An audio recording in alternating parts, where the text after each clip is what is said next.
The Voice. The Voice. The Voice. The voice of Birmingham and the Black Country. You should take in other religions and treat them as you would want to be treated yourself. We are even more intelligent. They treated me with the utmost respect. Iain Lee, Saturdays 9 till 12.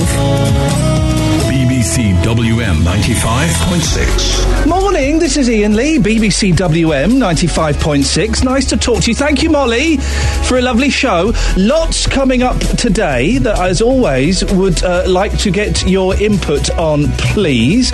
Including one of the worst things of summer. We've had some nice weather, not quite so good today, but one of the worst things of summer is when you get blokes walking around topless. Oh, for goodness, did you see it yesterday? If you went anywhere that was vaguely touristy yesterday, you'd have seen a load of blokes without their shirts on. When did that become acceptable? 03453 009956. Other bits and pieces we're talking about today as well. It's Father's Day tomorrow. Let's celebrate the magic of dads, shall we? Let's celebrate them. And also, is it difficult for you to tell your dad that you love him and vice versa? When was the last time your dad said, you know what, I love you? It seems harder for dads to do that, doesn't it? We were taking your calls on that, but also, the thing I want to kick off with is, there have been calls for parents to take parenting classes. And that if these parents are on benefits and they don't take parenting classes, well, then they might lose their benefits. Does that seem fair to you? iain.lee@bbc.co.uk. You can send me a text, 81333, start your text WM, or you can give me a call, 03453 009956. Have your say. Across the West Midlands, call 03453 009956. BBC WM 95.6. Seriously though, this thing about topless blokes, I had a couple of friends went to Legoland yesterday. Legoland. Is there a more hellish naming country in the world than Legoland? And full of blokes with their tops off. That's not appropriate, is it? When did that become acceptable? I hate that. Why would you... The worst thing, of course, is when you're in a shopping centre and you see a bloke with his top off. Blokes should only have their tops off if they are on a beach. That's the only time that should be socially acceptable. It's disgusting. I can't be the only one that gets upset by this, can I? It does genuinely upset me, and it gets me angry. And I could never... Maybe it's a low self-esteem thing, I don't know. I could never imagine being so hot, right, so hot, so uncomfortable in the heat, that I think, I'm going to walk around the town without a top on. Well, I just couldn't do it. 03453 009956. First of all, I guess, I need to ascertain whether there are people that agree with me on this. Maybe I'm the only person that thinks this. I'm the only person that's disgusted by this. So give me a call either way, and just let me feel the mood of the nation, shall we say? But also, if you're one of those blokes that does it, if you're one of those blokes that wanders around without your top on, why are you doing it? Could you let me know? Could you try and explain? I want to get into the mind of a pervert, because that's what you are, really. And what makes it even worse... Do I say this? Yes, I will. What makes it even worse is when those blokes are covered in tattoos. I hate tats. I hate tats. I say this as someone whose brother runs a tattoo parlour. I hate tats. Oh, yeah, I've got tats because I'm an individual. No, you're not. You're not. You don't see that that's just another uniform you've got. Topless blokes with tats. Or, while we're on a tat rant, just bear with me. Sorry, this wasn't going to be part of the show, but I saw a woman the other day with a tattoo behind her ear. So she had some musical notes behind her ear. What the heck was that for? 03453 009956 is the telephone number. If you want to give me a call on tats or topless blokes, if there's anybody out there who can just... You wouldn't get women walking around topless, and I wouldn't want that either. I'd find that a great distraction. But nobody should be wandering around in urban areas without any tops on. It just doesn't make sense. 03453 009956 is the telephone number if you want to give us a call on that. I need to feel the mood of the nation on this one this morning, please. Am I the only person that is genuinely offended by people walking around without their tops on? Maybe you'll love it. Maybe you're all up for it and you think, oh, no, this is great. Let's have more of this, please. Or maybe you're a right-minded person like me and you think, no, shameful, shocking behaviour. Stop it immediately. Other slightly more serious things we'll be talking about today include parents. Should parents be punished for their kids' behaviour? This is an interesting one. And I'm not quite sure where I sit on this. This is another one of those things where I'm going to need your help to work out what I think. I know what my immediate reaction is, and then I think about it and it changes. Let me tell you the story. The government is considering docking benefits from parents who refuse to take classes on how to improve their children's discipline, their diet, and their exercise. Remember, there's a story a couple of weeks ago, wasn't there, about some parents that got arrested because they had a fat kid?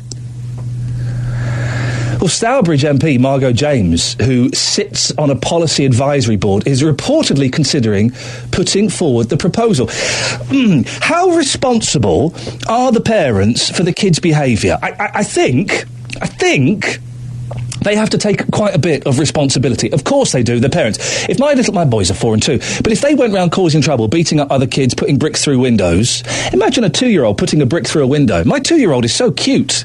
You kind of go, oh, stop it! You come here and give me a hug. But if your kids are little so-and-sos, stop myself just in time, then I guess the parents do have to take a certain amount of responsibility, a considerable amount of responsibility. But should they be punished to the extent of having their benefits stopped? And it's interesting, isn't it, that this is already we're making assumptions about the kind of parents whose children are naughty. This is saying that it's probably children of people who are on benefits. Well, we know that's not true. We know that posh rich kids can be just as bad, if not worse. But what do you think? How much responsibility does the parent have to take? And should it be such a big amount of responsibility that if their kids are bunking off school, if their kids are dangerously overweight, if their kids are creating trouble, graffiti or vandalism or just being little so-and-sos, should the parents be financially punished for that? 03453 009956. I'd love to hear from you if your parents are little so-and-sos, your kids are little so-and-sos, basically. If your kids are right little urchins and you can't control them. I guess up to a certain age, it is down to the parents. The responsibility has to lay with them, doesn't it? Hey, listen, you've got fat kids, the odds are you're going to have fat parents. You got naughty, disrespectful kids, does it work the same way? You're going to have rude, ignorant parents? I don't know. 03453 009956. Should parents be punished for their kids' behaviour? If your kid is constantly bunking off school, well then should you be fined? Should you be sent to prison? Should you be punished for it? There's only so much you can do. You can take your kid to the school gate, you can watch them go in through the front door, then you drive off. But if as soon as you drive off, they're turning around and coming straight back out, what you going to do? What you going to do? 03453 009956. We'll be speaking to a parent and a parenting coach in a little bit. But this kind of thing, I need your input. I need your stories, your experiences, and your opinions. So maybe you are a parent of kids who just don't listen. They just don't do what you want them to do. Is it your fault? Is it down to you that that's the case, that they don't listen, that they don't obey? And should you be punished for it? Maybe you live next door to... I'm getting told to shut up by my producer, Joe. I'm on a rant, Joe. I'm on a rant. I've not had a rant all week. I feel like ranting. You don't mind me ranting, do you, Barbara? Yes, I do. In that case, I'll shut up. I agree with you, but I must tell you about the chaps walking around without a shirt. I think it's offensive, It's loutish, and I just don't like it at all. Why do they think they can get away? I don't understand where it became socially acceptable to do this. Oh, it's awful. It's so awful. It's ungentlemanly. Yeah. I'm going to say something that might get me in trouble. It's only common blokes that do it, isn't it? Yes, it does. It is, and I don't want to sound snobbish, but there's no way around it. You don't get lords doing this. You don't get members of parliament doing it. It's common blokes. It is, and it's loutish, yes. And I just object to it. Is there not a part of you, Barbara, that finds it a little bit exciting? No. I think it's horrid. Even if it was like a real... Who's your favourite actor? Oh, gosh, I'm an old lady. Sean Connery? Well, yes, but I go far beyond that. Laurence Olivier? Yes, a gentleman, yes. So if Laurence Olivier, in his finest, when he was a handsome young man, was walking through Cannock High Street without a top on, would you still be offended? Yes. Okay. Yes, I think if a man without a shirt, it doesn't look right. Barbara, thank you very much indeed. Wise words. A man without a shirt doesn't look right. 03453 009956. Cliff, stay there. Come to you in a second. It's, where are we now? Oh, my goodness, it's 9:15. Oh, dear. Morning, this is Iain Lee, BBC WM 95.6. George, could you give us a call back? Producer Jo has muffed up and she's written your telephone number down wrong. Don't worry. She shall be severely punished. And she is that. But George, if you can give us a call back, please. 03453 009956. Cliff is in Tipton. Morning, Cliff. Good morning, Ian. How are you? I'm all right. I've got a little bit of a cold, if you want to know, Cliff. It's sitting on my chest, and I'm worried I'm going to lose my voice. Oh, so it's sitting on your chest. You like that advert with a great big green monster? Yes, that's an attractive way of putting it, but that's exactly where it is. And if I talk too much, then my voice might go. And I know, isn't that worrying everybody?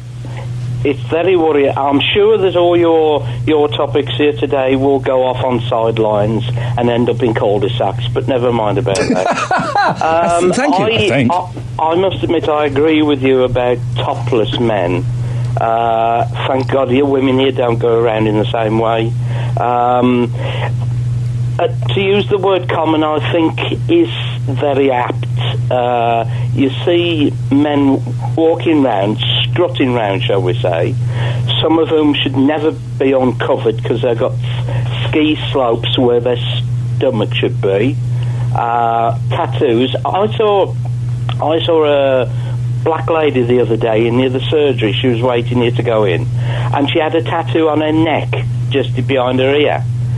And, of course, with a darker skin, you couldn't really make out what it was, but I think it was a flower and a dragon climbing up there or something like that. And I really... irrespective of the colour of her skin, tattoos, I think, are just an awful thing to want to have on your body. They're terrible. They are awful, but if you ask anyone who has a tattoo why they do it, they say it's self-expression. Well... quite a lot of the tattoos look exactly the same. You know, they're tribal, aren't they? But I think the tattoos going bare, and when somebody just has shorts on and they reach down to the lower shelf for the sun, and you can see the sun don't shine, is not a very nice thing. We're drawing up a nice list of things that are very unpleasant about men's bodies, okay? Tattoos, topless, and I'm going to say it, bum cracks. I don't want to see those things. Why can't we dress properly in the heat? Get a nice linen pair of trousers and a thin cotton shirt. That's how we used to dress years ago. If you look at any photo from the 1960s, even the 70s, with the Brits on holiday at the seaside, everybody has trousers on, everybody has a shirt on, and if you go back even further, they've got a handkerchief tied around their head. Do you know what? I was stuck in a terrible traffic jam on the M40 yesterday. For 2.5 hours I didn't move, and I did go a little bit stir-crazy. And one of the things I did, Cliff, was I knotted a handkerchief and wore it as a hat in the car. Yeah. There was something very cathartic about it and cooling. You know what you see as well, which is highly dangerous, is somebody driving around on a motorbike. Yeah. They've got shorts on, they've got trainers on without socks, and they haven't got a top on.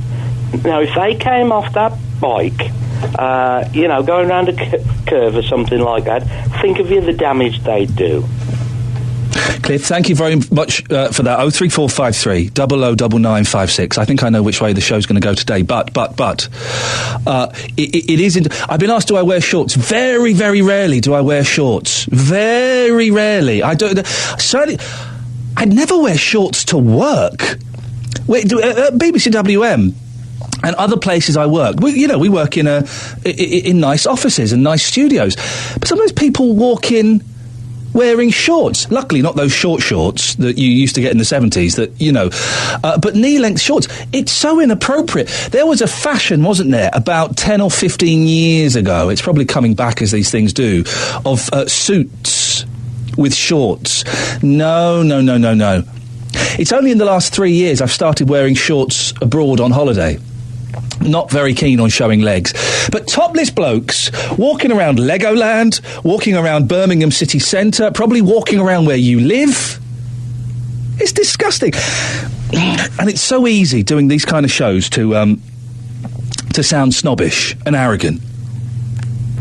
But it's common people. It's common people. It's the lowest common denominator, isn't it? That does it. 03453 009956 is the phone number. Blokes without their tops on. What other misery does summer bring for you? I may sound like a snob. But what else can I do? It's true. You don't get posh people walking around topless. 03453 009956. Iain Lee. On BBC WM. 95.6. The voice of Birmingham and the Black Country. We're talking about kids. Should parents be punished for their kids' behaviour? George is on the line. Morning, George. You just dropped yourself right in it. Go on, what have I done, fella? About fat kids, and in the next breath, you're on about dropping your kid off at school in the car, with the car. Why don't you get off your backsides and walk the kids to school? I mean, I live by a school here, and this place in the morning from 8:30 till 9:30 is chock-a-block with cars. Lazy parents bringing the kids to school in the car. All they can do is sit in the car, use a mobile phone, and just bring the kids to school. That's all they got on the brain. Instead of getting off their arses and walking, which they should do, it'll do the kids more good than anything else. This annoys me. Well, two things. Coming 200 bloody yards. Okay, just watch your language, George. Calm down. Don't get upset. It annoys me. I know it annoys you, and I can tell it annoys you. Two things. I didn't say I drove my kids to school. I thought that's what you said. You dropped your kids off at school, you said. No, I didn't say that. I was talking hypothetically about what you would do if your child played truant. Now, by coincidence, I do drive my kids to school, but that's because it's too far to walk. Well, why not? How far do they have to go to school then? Off the top of my head, it's about 3 miles. Well, I used to walk that far to school myself. Yeah, my boy's 4.5 years old, so that's different. That is different. But also, what we do is we get there early, and then he runs around for about 10 minutes with his mates. So it's not as if we go straight from the car into the classroom. He gets and runs around like a lunatic. If they got the backsides and walked to school with the kids, and it's quite easy for a lot of them to do it. Instead of putting the kids in the car and driving school in the car, and all they do is come out of school and they're straight on the mobile phones in the car, and away. That's all they've got on the brain. Instead of looking after the health of the kids, walking them to school and their own health as well. That's annoying. George, would you ever go topless in town? Yes, I have done. Really? Yes. You sound like a sensible bloke. You must be quite common. I am common. I'm as common as muck.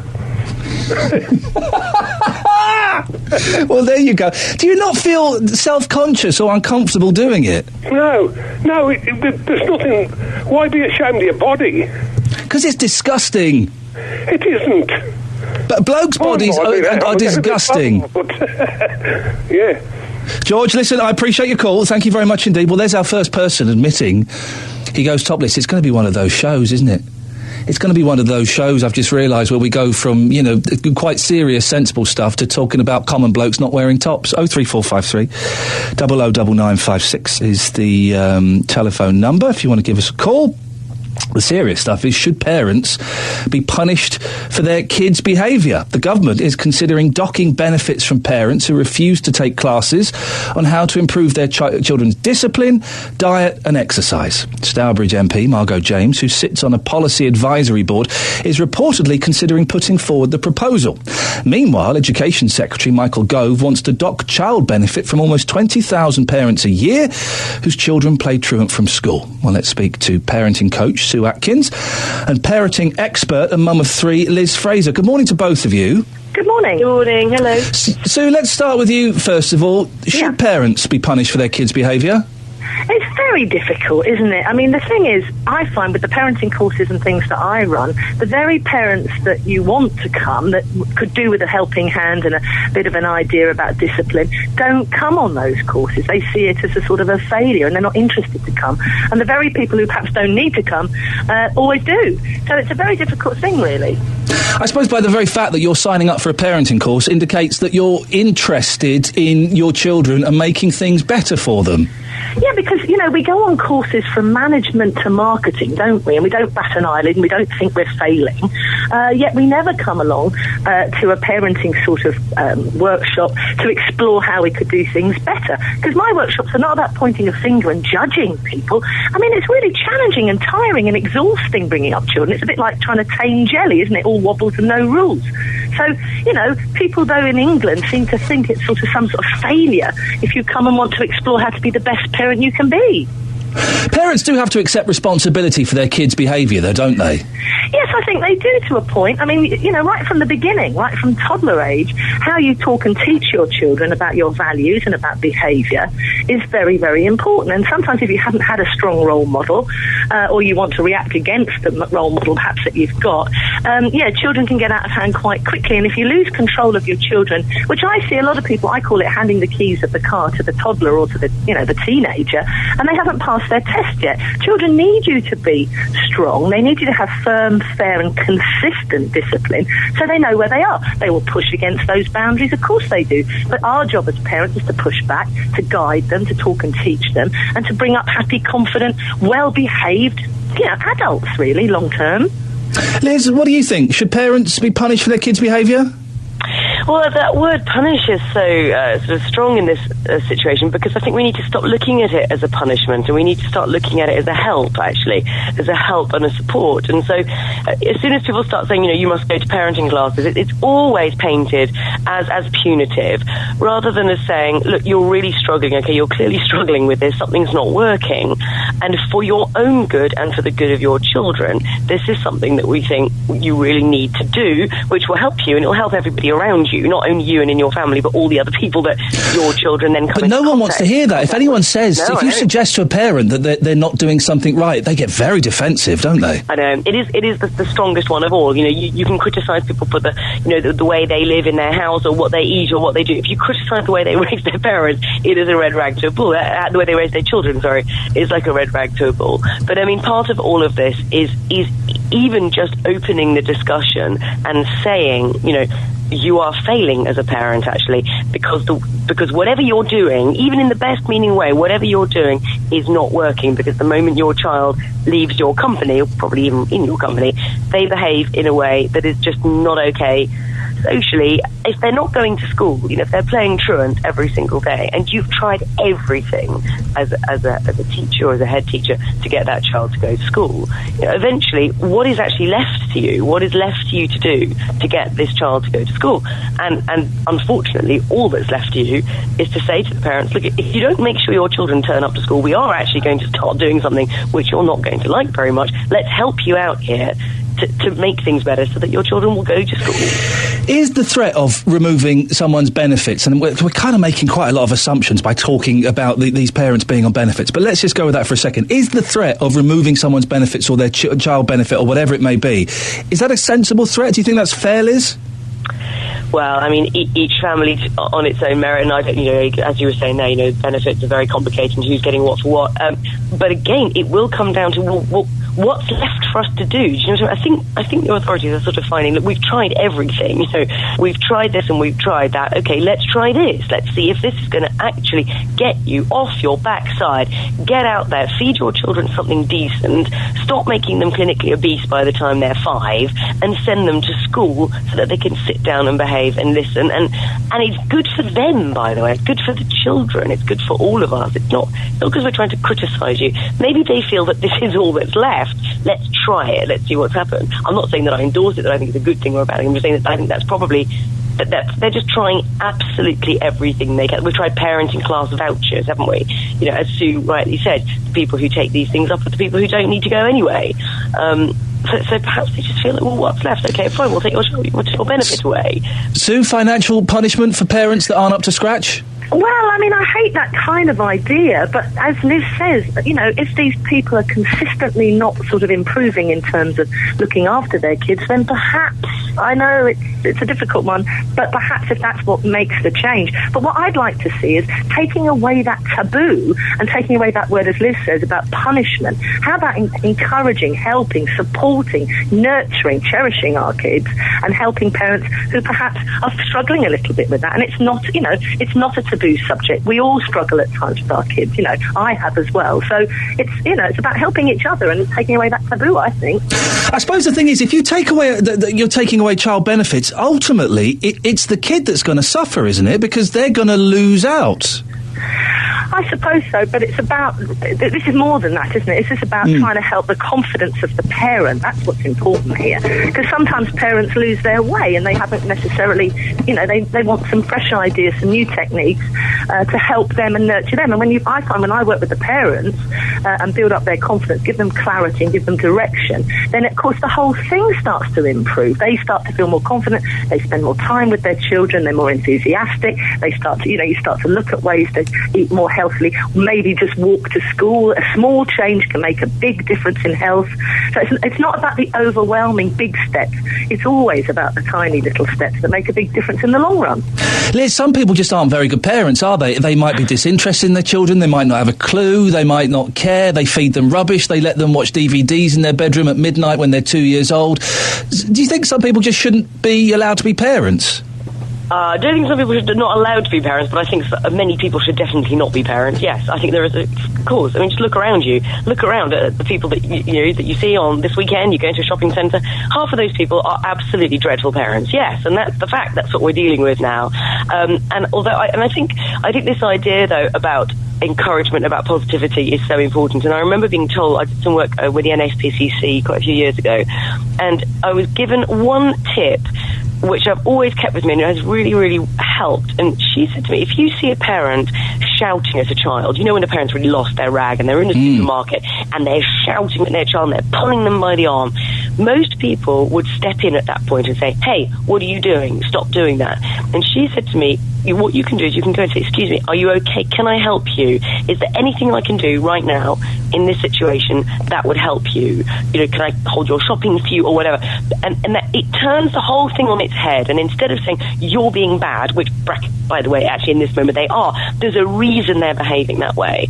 And to try and put a positive spin on it. And I know that's very, very difficult and sometimes nobody wants to hear that. But parenting, it's the reason I write all the books I do, it's the reason I do everything that I do in the work that I do, is to try and make people parent better. But you have to go to the parent first and you have to ask yourself, why are you behaving the way you are? Why are you, quote, failing? Why are you not doing this better? Because there must be a reason. If we can tap into that, if we can make you feel better, you will start being a better parent, and that all filters down, from that point. Sue, this is interesting. Would you go up to a parent? Because I've seen this happen, and I've not intervened. Would you go up to a parent who was shouting and dragging a kid in a supermarket? Well, it's really interesting that actually. About 8 years ago, before I started, when I just started my positive parents thing, I was in a sweet shop in Lingfield. There you go. I've moved from there now. And the lady behind the sweet shop asked this mother, she said, "Oh, how are you enjoying the summer holiday?" And the little child was 5, and she was swirling around and turning around in this beautiful little summer dress. And the mother just went off on one and effing and blinding about how she couldn't wait for this kid to go back to school, how she's getting on her nerves all through the summer holiday. And I had to intervene. I said, she's standing there listening to what you're saying. What do you think she feels if she hears you say that? And what worried me is, what is she saying at home? If she's saying that out in the sweet shop in Lingfield, what on earth is going on at home?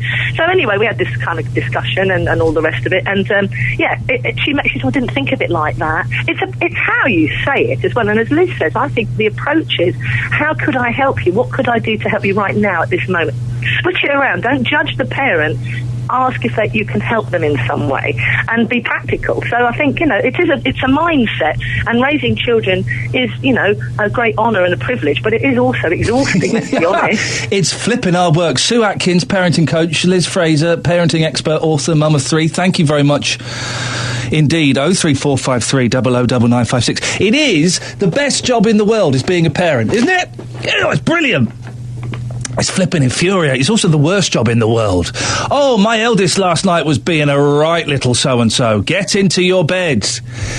We had 6 Bob the Builder stories. It's not a very good book, the Bob the Builder book. Not a lot happens. They just build stuff and celebrate teamwork. We had 6 stories, and he kept saying, one more. And we got to the 6th. It was 3 times I'd said, right, this is the last one. And then he got up and was going bonkers.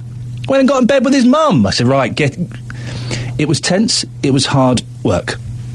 But, and it was getting on my nerves. But eventually managed to get him into bed, and I sang him to sleep. Yeah, that's right. I sing my children to sleep. And if you're lucky, maybe one day I'll treat you to that. 03453 009956. There's a few things that have come out of that conversation with Sue and Liz.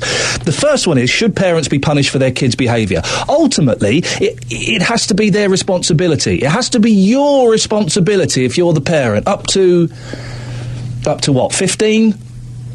If when they get to 15, they're still a little so-and-so, I guess they have to start accepting their responsibility, although the implication could be that you failed as a parent. 03453 009956. And also, it's that age-old situation, isn't it? Let's put it out there. You're in a supermarket, you see a mum shouting at a toddler, dragging them along. Would you get involved? I'd go over and sing to them. 03453 009956. Millie's in Aston. Morning, Millie. That woman could talk for England, and you just as bad as her. Right? Sorry, what? That lady just now. I said she could talk for England. Well, she would. What? Sue and Liz, the ladies that we booked as our guests. I bet you could probably talk for England, Millie. Good morning, darling. Good morning to you, Millington. How are you today? You are fine, yeah? Do you really want to know? Well, there's someone that phoned me and told me they like you. Who likes me? A police officer. Sorry, what have I done? He's very clever. I am clever, and if the police are respecting me, then that's got to be something. Yeah, that's good, yeah. Right. It means they won't find out about my crimes. Yes, Millie, what would you like to say? Right. No, talking about the parent, yeah? Yes. Why was a police officer... Millie, why was a police officer phoning you? What have you done? That's my cousin. Oh, okay. Oh, I see, right. So you weren't being investigated? Listen. There's some lads live off my road, yeah? Yeah. And believe you me, those children yesterday, they was climbing this tree. And I said to them, get down that tree, and they're climbing and breaking the branches off. Yeah. They ignored me. And I said, if you all ever drop and break their hands, I'm not calling the ambulance. I'm going straight home. Now, the mother, she goes in the house with her friends, and they sit in there and smoke the fags or whatever they do. And don't ever look at those children. They walk the street, they run all over down the street, all about. Wherever you look, you see those children, right? The while she do not see to them, they go in, they come out, they go to, already you saw 8 o'clock, 9 o'clock, them on the streets. What kind of parents are them? I know about stopping the money, I know about locking them up. How old are these children? Right, one look like, they're small for the age. One look like 9 and 10, around that age. But they're small, they're not very large children. They're very small for the age, and damn rude. And when I talked to them, then I said, you're not getting out that tree. So I walk off with my friend. And then they shouted, Millie, come and get us. I said, get you? You'll be on the floor in a bit. Anytime I see them fall out that big tree and break the hands, I said, oh my God, I won't even notice them. Millie, you were telling off some 9-year-old children for climbing a tree? Yes. Let them climb a tree. They're kids. Hang on. That tree there, that the council put there, should not be broken down. The limbs, that tree should stop there and grow. Why do you want to go up there and climb that tree and break They're kids. They want to. 9-year-old kids want to climb a tree. We're always saying that our kids are staying in and playing Xboxes and PlayStations and watching Jeremy Kyle all the time. Let's let them climb a tree. Wrong here. No. You should encourage them. You should encourage them to climb a tree. You should say, well done, kids. Why do you want to break the tree branches off? The tree are not there for them to make the street look bad. Now, they go and break off the branches and then leave it hang out there and all of it. No, I'm not into that. The council paid a lot of money for those trees. Let the trees grow. We need the trees for the hurricanes. We need the trees for the what? Interfering with the trees. I can see the mother this morning when I come back from shopping. Millie, did you say we need the trees for the hurricanes? Yeah. Don't you know you need trees? And for the air, if you breathe, you need the trees. Yeah. What have trees got to do with hurricanes? Because it breaks the storm. Like, you know when you got a bad storm? Yeah, but when was the last hurricane in Aston? When did you last have a hurricane in Aston? You all had one last week. You all call it a hurricane. Cause what you all call a hurricane or storm, we don't call it storm. In Barbados, what you all call a storm, we just call it the rain falling or the wind blowing. Okay, and did that tree stop the hurricane in Aston? They do. Trees. You need trees. If you don't got no trees in the world, that's it. You're dead. Don't you know we need the trees? We do. Yeah, I know we need the trees, but I don't think the trees are going to stop a hurricane, particularly in Aston. I know there was a tornado in Birmingham, about 10 years ago, but I don't think Aston is hurricane central. Never know. You never know, Ian. You never know what God will do. You never know. Well, if God wants to send a hurricane, I don't think one tree is going to stop it. But maybe that's why you've had no hurricanes in Aston, because of that one tree. If they break down one, they will break down. If everybody going wrong and destroying the trees that the council put up, the council got to pay for these trees. That's my council tax that they're paying to buy these trees to put around the district. Did you never climb a tree as a little girl? I'm in Barbados. I don't break the trees down. If I climb a tree, it might be a fruit tree. It's not trees like these. We got mango trees, guinea trees, ackee trees, and breadfruit trees. Nothing like this. These are trees that not got nothing on them. These is the bearded fig tree. These are trees that just put there. It's fruit trees. I climb a tree to get the mango, yes? Yes. Yeah. But I'm going to break down the tree limb because they need another mango next year. So I'm confused. Are you saying these kids should go to Barbados and climb a mango tree? Go to Barbados to go to the flipping cemetery for me. I don't care. Going to Barbados, we don't want them in Barbados. They are rude. Very, very rude. And I'm going to see that woman today and I can tell her, either you keep those children from breaking down the trees or I'm going to contact the council. You're actually going to go and speak? Send her a letter. And you're going to go and speak to the mum? Don't look after the children. I mean, the council evict her up the road. Millie, you're going to go and speak to the mum, are you? Yes, I am going there when I come back from my shopping.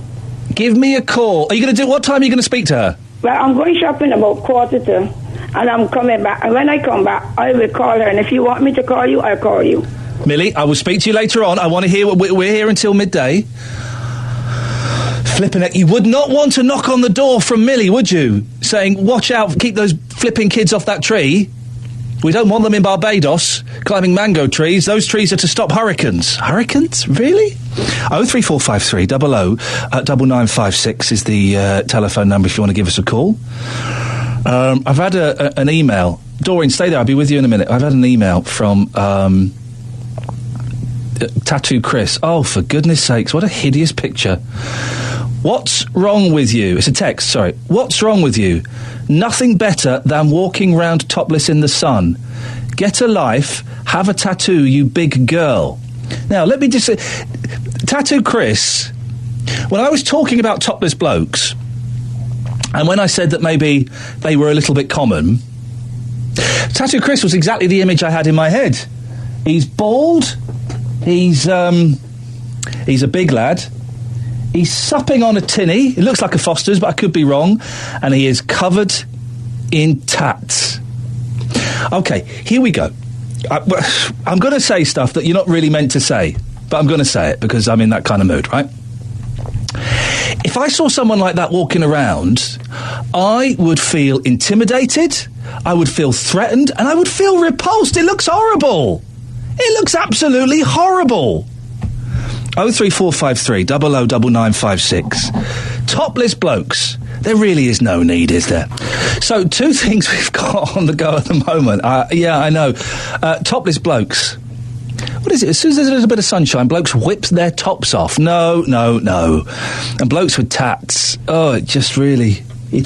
And also, we will get someone phone up today who says, yeah, I've got the name of my kids tattooed on me.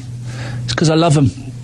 Yeah, I haven't got the name of my kids tattooed on me because I love them more. Yeah, because I love them more. I remember their names. I know exactly what their names are. I don't need to have them written down. And I certainly don't need to vandalise my body to show my children how much I love them. I just do nice things for them. Yeah, that's how I do it. 03453 009956 is the telephone number if you want to give us a call about that. And also, should parents be punished for their kids' behaviour? We'll do this up until at least 10 o'clock if you want. We've got lots of phone calls coming in. We've got a text as well. Who's this from? Julia. Definitely stop the benefits. This is this is parents being punished. These parents are at home, more time to bring their kids up than most, and still they do not look after them. Some kids are like vermin running around. A child was found walking on a street in Birmingham at 10 p.m. Yeah, I heard this. It was on the news last night. It was said that the parents did not report the child missing until 11 a.m. the following day. What kind of parents are they? Well, yes, you would have to question how you could miss a child like that. Who's been on the longest? Doreen. Morning, Doreen. Morning, Ian. What do you reckon? Well, some of these parents, I think, do. I travel on public transport a lot, and, they push the pushchairs on. Well, years ago, you couldn't push a pushchair on, and you had to fold it up. And I used to have my daughter on my knee, and when she was a toddler, and say, "Here's the park, let's see if we can see the ducks. There's a man on a boat, there's a policeman."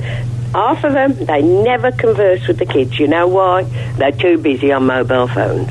I hear children in the pushchair say to Mummy this, shut up, I'm doing this, and what they're doing, playing on a mobile phone. And I think, it really annoys me. I feel like saying something. Your child's talking to you, why can't you converse with them? Yeah, I know.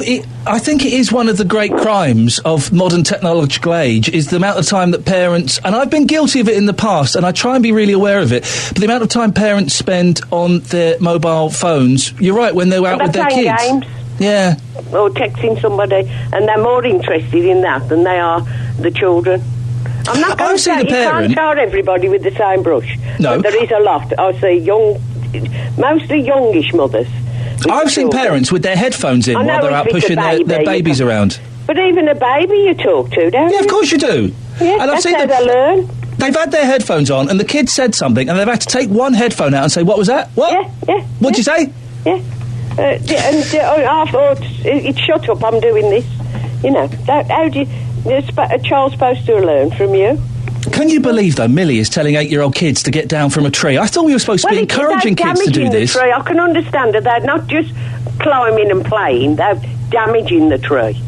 She sounds like she was against... the branches off and throwing them. They shouldn't do that. Well, they shouldn't do that, but it sounds like they were just having a little bit of fun climbing up a tree. They're 9-year-old kids. They was breaking the branches up, I thought. That's what I thought she said. Yeah. Mind you, now listen, if they fell out the tree, they blame the council. They say the tree should be fenced off or something. You get this all the time. People let a 2-year-old, 3-year-old child out in the streets, play with others, go in something, and they go in the canal and get drowned, and they want the canal fenced off. You're responsible for the children, not the council. I agree, and if a kid falls out of a tree and breaks their arm, it's sad, but that's part of the learning process, isn't it? That's what being young's about. You could fall out the tree and kill yourself. You don't know. It could cause bad brain damage, depends how you fall. Doreen, what do you reckon about people having their kids' names tattooed on their bodies? Pardon?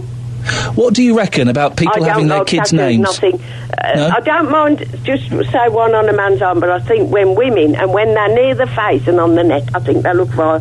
When they have them done, they're colourful, but they all go that horrible grey looking eventually.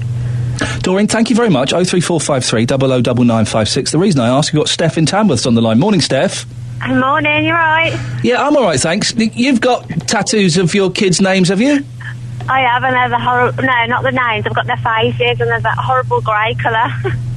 Oh, you've got that... Right, hang on. How many kids have you got? I've got, 5 children. And have you got them all tattooed on your... No, I haven't had a chance yet. I've only got 2 on me. Why did you do it? Why not? I think I wanted tattoos, I wanted my arm tattooed, and I wanted something that I wasn't going to regret, and obviously I'm not ever going to regret having my children's faces on me. Well, you say that, but why not just carry a picture around in your purse? Oh, because I used to, but my purse got robbed with my pictures out, so I don't carry anything like that on me anymore. So because your purse got robbed and your pictures got nicked, you've taken it may be described as an extreme step of having your children's faces tattooed. Oh no, I wouldn't say that was the only reason I had them done. It was my personal thing to do. I just wanted a tattoo done on my sleeve, and I just thought, what better thing to have than my children? Are you going to get the other 3 done at some point? Yes. And what age are the kids in the tattoos? Are they babies? Are they... I just try to work out what age you're trying to capture them. They were not babies. They're about 2 and 3, so they're toddlers, but obviously when they're newborns, they all look the same, really, don't they, babies? And then their features come as they get older. Yeah, they do. The babies are well disappointing. They do look the same. What do people think? Do people kind of look at it and go, "Oh, that's a bit common, Steph"? I get stopped loads. I swear I've had it done, and it's beautiful. It's really nice. Do you not think that at some point later... Listen, because arms are wonderful things. They're beautiful things. My arm is unblemished by tattoos. Do you not think maybe one day you're going to go, why did I get that done? It looks ridiculous. No, I think people say that to me all the time. When I'm older, I'll have other things to worry about. Like my health, perhaps. And I think also that tattoos are very popular at the moment, so maybe when I'm older, the people that don't have tattoos will be the minority. Well, yeah, it does... We just had Doreen was just saying that tattoos on blokes is one thing, but tattoos on women is a little bit sad. What's your reaction to that? I think I see her perspective. Obviously, everyone's got their own opinions, and some women, they do have... The tattoos don't suit them. I just think you've got to be, as a female, you've got to be very careful where you get tattooed, who does your tattoos, the quality of the tattoos, because you want to still look feminine. You don't want to look... but you can't look feminine with a load of pictures tattooed on your arm, can you? I think I can, yeah. I think I still look feminine. Where else are you tattooed? Have you got, what do they call it, the tramp stamp? I've not got any tramp stamps. I've got my forearm on my other arm done, the top arm of my one arm, my whole back, and some of my legs as well. What have you got on your back? I've got an angel with some butterflies and things. Steph, listen, I appreciate your time this morning. Thank you very much. You've certainly given us a lot to think about. Steph in Tamworth, who's got her children's faces tattooed on her arms. I don't know what to say about that. She said, listen, and I don't want to be rude to her because she sounds lovely and delightful, and she's obviously doing it for her reasons. But yeah, I'm horrified. I think I'm horrified. I think I'm horrified by it, and I can't quite put it into words. What do I think? I think it sounds a little bit gross. And again, I don't want to have a go at Steph because she sounds delightful. Why am I horrified by it? I don't know. I love my boys so much. I don't need to express that. I'm looking down at my arm now, and if I had my 2 boys on there, I can't. Can you help me? Why am I so horrified by that? 03453 009956. Susan's in Tamworth. Morning, Susan. Good morning, Ian. What do you reckon to what you've just heard there from Steph? Well, I personally wouldn't have a tattoo. I don't like tattoos. Many years ago, the sailors used to have the anchors on the arms and the what? And that was okay. But they used to have what tattooed on their arms? Anchors. Anchors. Oh, that's sailors. Okay. Yes. That is about as far as I would accept it for my opinion. I don't understand at all why women have tattoos. I really don't. And sometimes, men and women, they've got like 3 ton of metal pierced in the bodies. That, to me, I just do not understand. I don't like the look of it, but I also think it can have other consequences. If you're looking for employment and you walk into somewhere where you're serving the public or you're having seeing clients, if you walk in, it doesn't matter how qualified you are, how nice a person you are, immediately you are projecting an image, and that company will not like that image, so it can have that kind of consequences as well. I've said this before on this station, and I've got tons of abuse, so I'm expecting tons of abuse. I completely agree with you. And the worst thing, coppers with tattoos. Copper? Oh, I can't ever recall seeing a copper with a tattoo. I've seen coppers with tattoos. It's terrible. I don't want that from a policeman. No, I don't. It's standards, Ian, and I do have to say, in many, many walks of life, many issues, it's all to do with standards. And I think over the years, standards have dropped. The way people dress, the way they project themselves. To me, it's very important. I don't walk out of my house unless I look immaculate. I tell you what's interesting, Susan, is the way that these two topics are suddenly converging. We've gone from, on the one hand, talking about parents being responsible for their naughty kids, and we've talked about topless blokes and tats, and they're sort of mixing together. Do you think that parents should be punished financially if their children are naughty? I think maybe they should be fined. I don't like this attitude that's creeping into society where they're saying, oh, stop the benefits, because the consequences of stopping someone's benefits is horrendous. You're actually putting them on the path to homelessness and starvation. So I don't get that either. I do think that if a child is continuously playing truant, well, yes, fine the parents. That's what they used to do back in the old days, shall I call it. I know, like, you hit people in the pocket. That really does have the main effect. That will what will affect people the most. But I don't agree, and I don't like. And one of your listeners have just either phoned in or texted saying, yeah, stop the benefits. No, you don't stop people's money. You don't drive people to starvation and homelessness. That is a dreadful, dreadful path to put anybody on.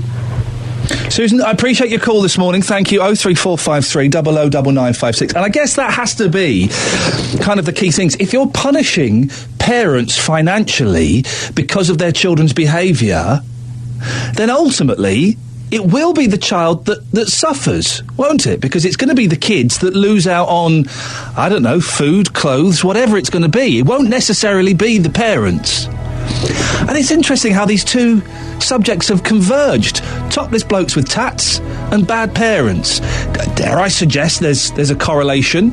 Coming up, we'll carry on taking your calls about this, 03453 009956. But also, can we celebrate the magic of dads as well?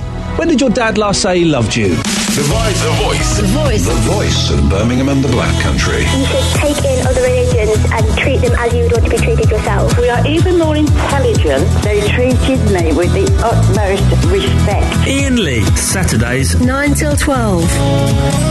BBC WM 95.6. Morning, this is Iain Lee, BBC WM 95.6. Well, that was an exciting first hour. The way this show works for our new listeners is you can still call in and talk about the things we've been talking about. A quick recap: topless blokes walking around in this heat. Oh no!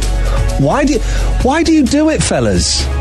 We've not had anyone yet properly call in and say, yeah, I'm a topless bloke, what's your beef?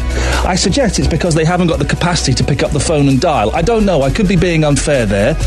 Do give us a call. We're also talking about should bad parents, or the parents of bad children, should they be financially punished?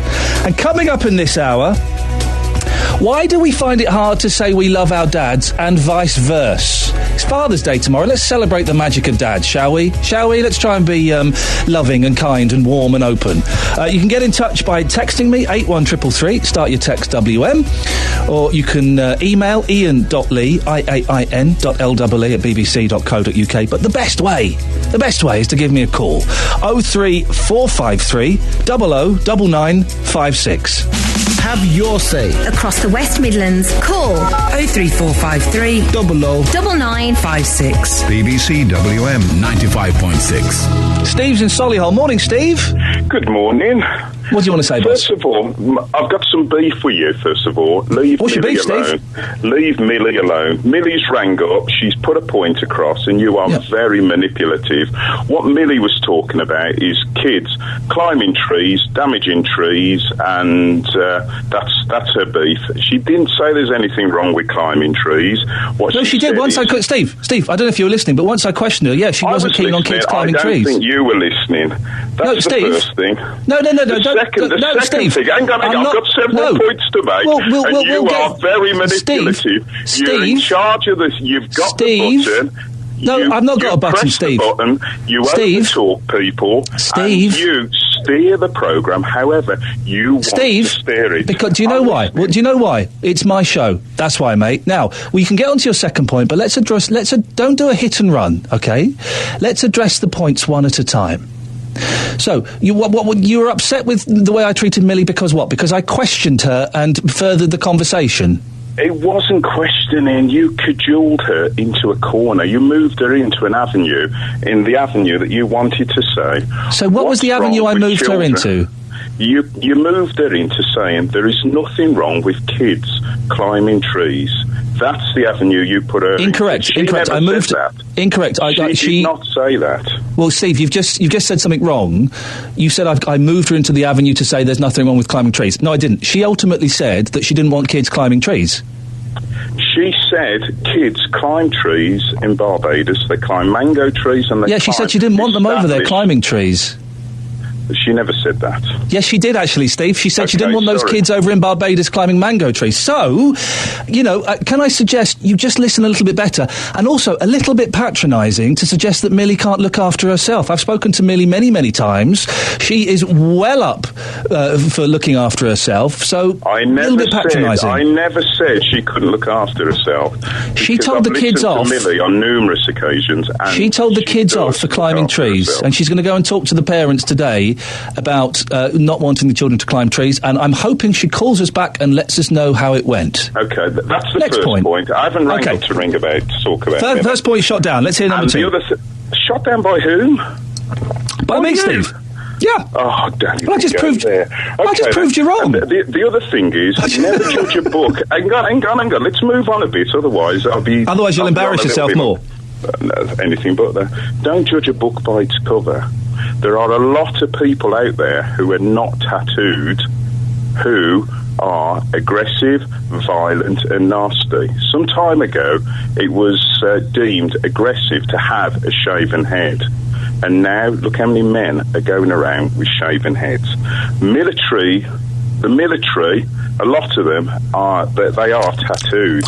They come back, they're tattooed. Are you saying these people intimidate you when they're walking down the road? Hello? Which people? Yeah, I'm listening to you, Steve. I'm trying to work out where this is going. Am I saying which people intimidate me? Topless military men walking down the road with tattoos. Are you saying that they are aggressive, nasty, intimidating? No, I'm not. Well, I don't know where you got that from.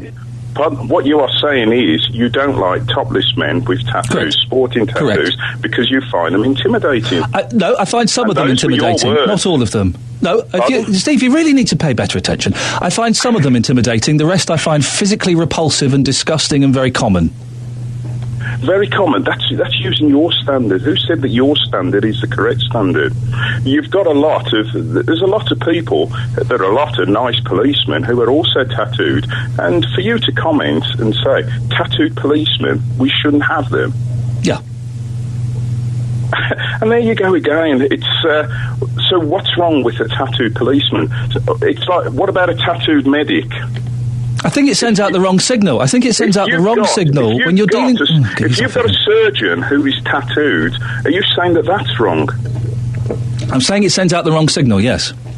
So a surgeon that's tattooed is a wrong signal. By whose score? I'll tell you what I'll do, Steve. Steve, I'll tell you what I'll do is next Saturday I'll come in, I'll do a really bland show where I don't express any opinion and I sit on the fence and everything. Well, what I'm doing, Steve... This is England, not Iraq. I love opinions. And the other one is I do agree in stopping the parents' benefits. Why would you want to punish the children like that? Well, if you one of your listeners said, fine the adult, fine the parent. Well, if you're fining the parent, surely you're stopping, indirectly, you're stopping the parent's benefit. You're redirecting the benefit from the parent into the court system. I'll ask the question again. Why would you punish the child, though? Because child benefit is not a right; it's a benefit. Okay. And nowadays we've got there should be a benchmark for parenting, and if I'll try again. Doesn't, maybe you're not hearing me. I'll try again, Steve. Why would you punish the child by depriving them of money? Because the parent is punishing the child by denying the child an education. So you would punish the child twice? That's not punishing the child twice. Listen, if you're stopping the child benefit, that money is meant for the child, then you are punishing the child. You are taking something away from them. So what you're saying to me then, when the parent goes to court after the fine, the child is also getting fined? You're taking money away from the child, yes.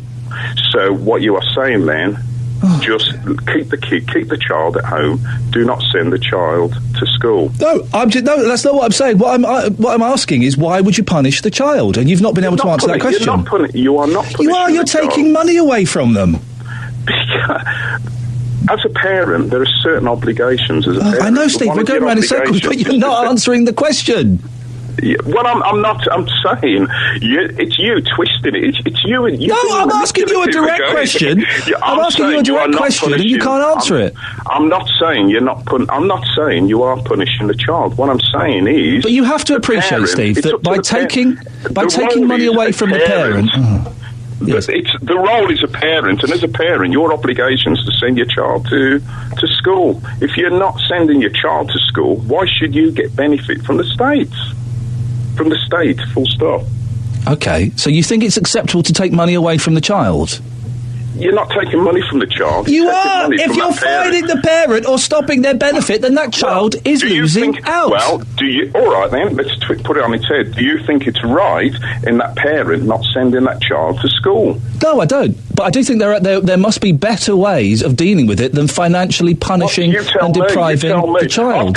I've come up with the solution, and the solution is take the money from the parent. You've come up with the solution of punishing the child financially. You've been a little bit like UKIP. You're coming up with all these things that are wrong. You're not coming up with a solution. Okay, well, let's make school more attractive. Let's make school more important and more attractive to young people. There you go. And that just came off the top of my head, and already it doesn't involve punishing a child financially. But not it. But it might be attractive. What are you going to do? Yeah, Steve, you did think I could, and I did. I did. Well, I came up with one that's better than yours. If you make school more attractive, then the child would then go to school when the child exactly. goes to That's why I said it. But for years, hang on, you can't say yeah. But for years, what we've been doing is school is attractive for the majority. No, it's not. It's not. It's boring and it's dull. Come on, you remember what school was like. It's boring and it's dull. My school was all right. Yeah, mine had bits. By the way, isn't this fun, Steve? Isn't what fun? This sparring.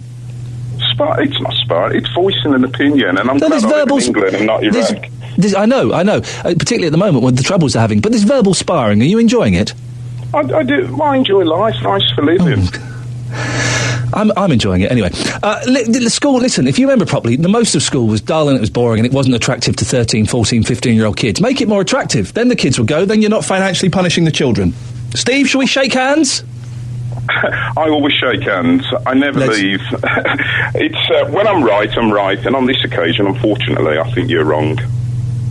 Steve, thank you very much for your call. 03453 009956 is the telephone number. I enjoyed that. He wasn't going to admit it, but I know secretly Steve was having a good time as well.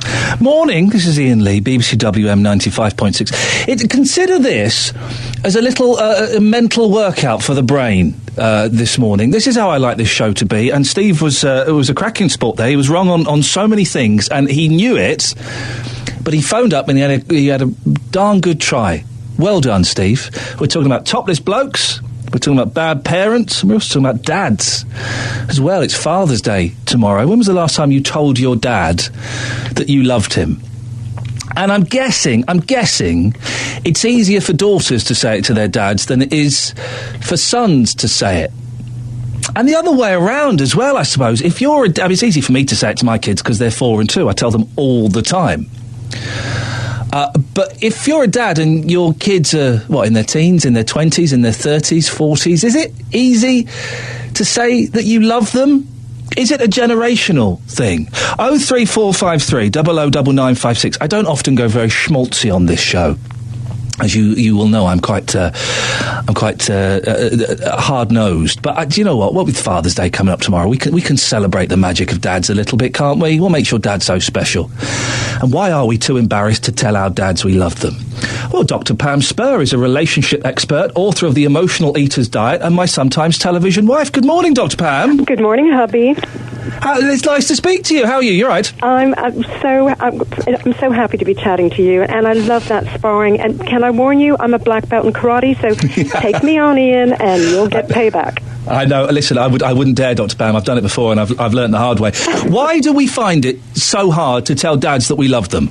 Okay, it's extraordinary. It's 2014, and many people still do things with their dads, but they do feelings with their mums. And it reveals how incredibly slow social evolution is, from a time when ancient men were the hunters and ancient women were looking after the babies, and these different types of relationships arose because children and their fathers and mothers somehow got stuck in these roles.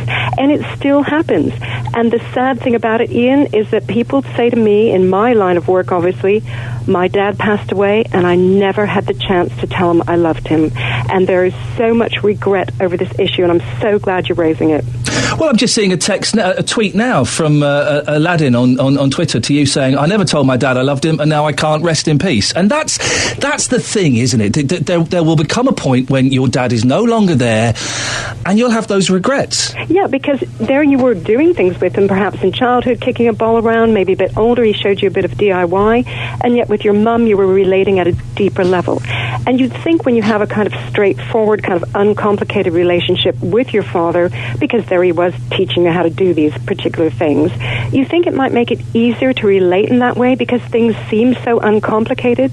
But it just shows, Iain, that if you haven't grown up sort of having him maybe, comfort you when you skinned your knee, when you fell out of a tree, going back to one of your other conversations, that, you kind of learn with your mother that it's okay to be yourself, be genuine, let out your feelings, but you still, with Dad, you have this much more straightforward, seemingly uncomplicated relationship, but actually it is complicated because you have not been used to discussing these things with him. Whose fault is it? Is it the dad's fault for being reluctant to say it as their kids are growing up? It's nothing about fault, and thankfully many men of your generation, my generation, are saying these things to their children, and because they say it from early childhood, as you are with your children, they keep on saying it.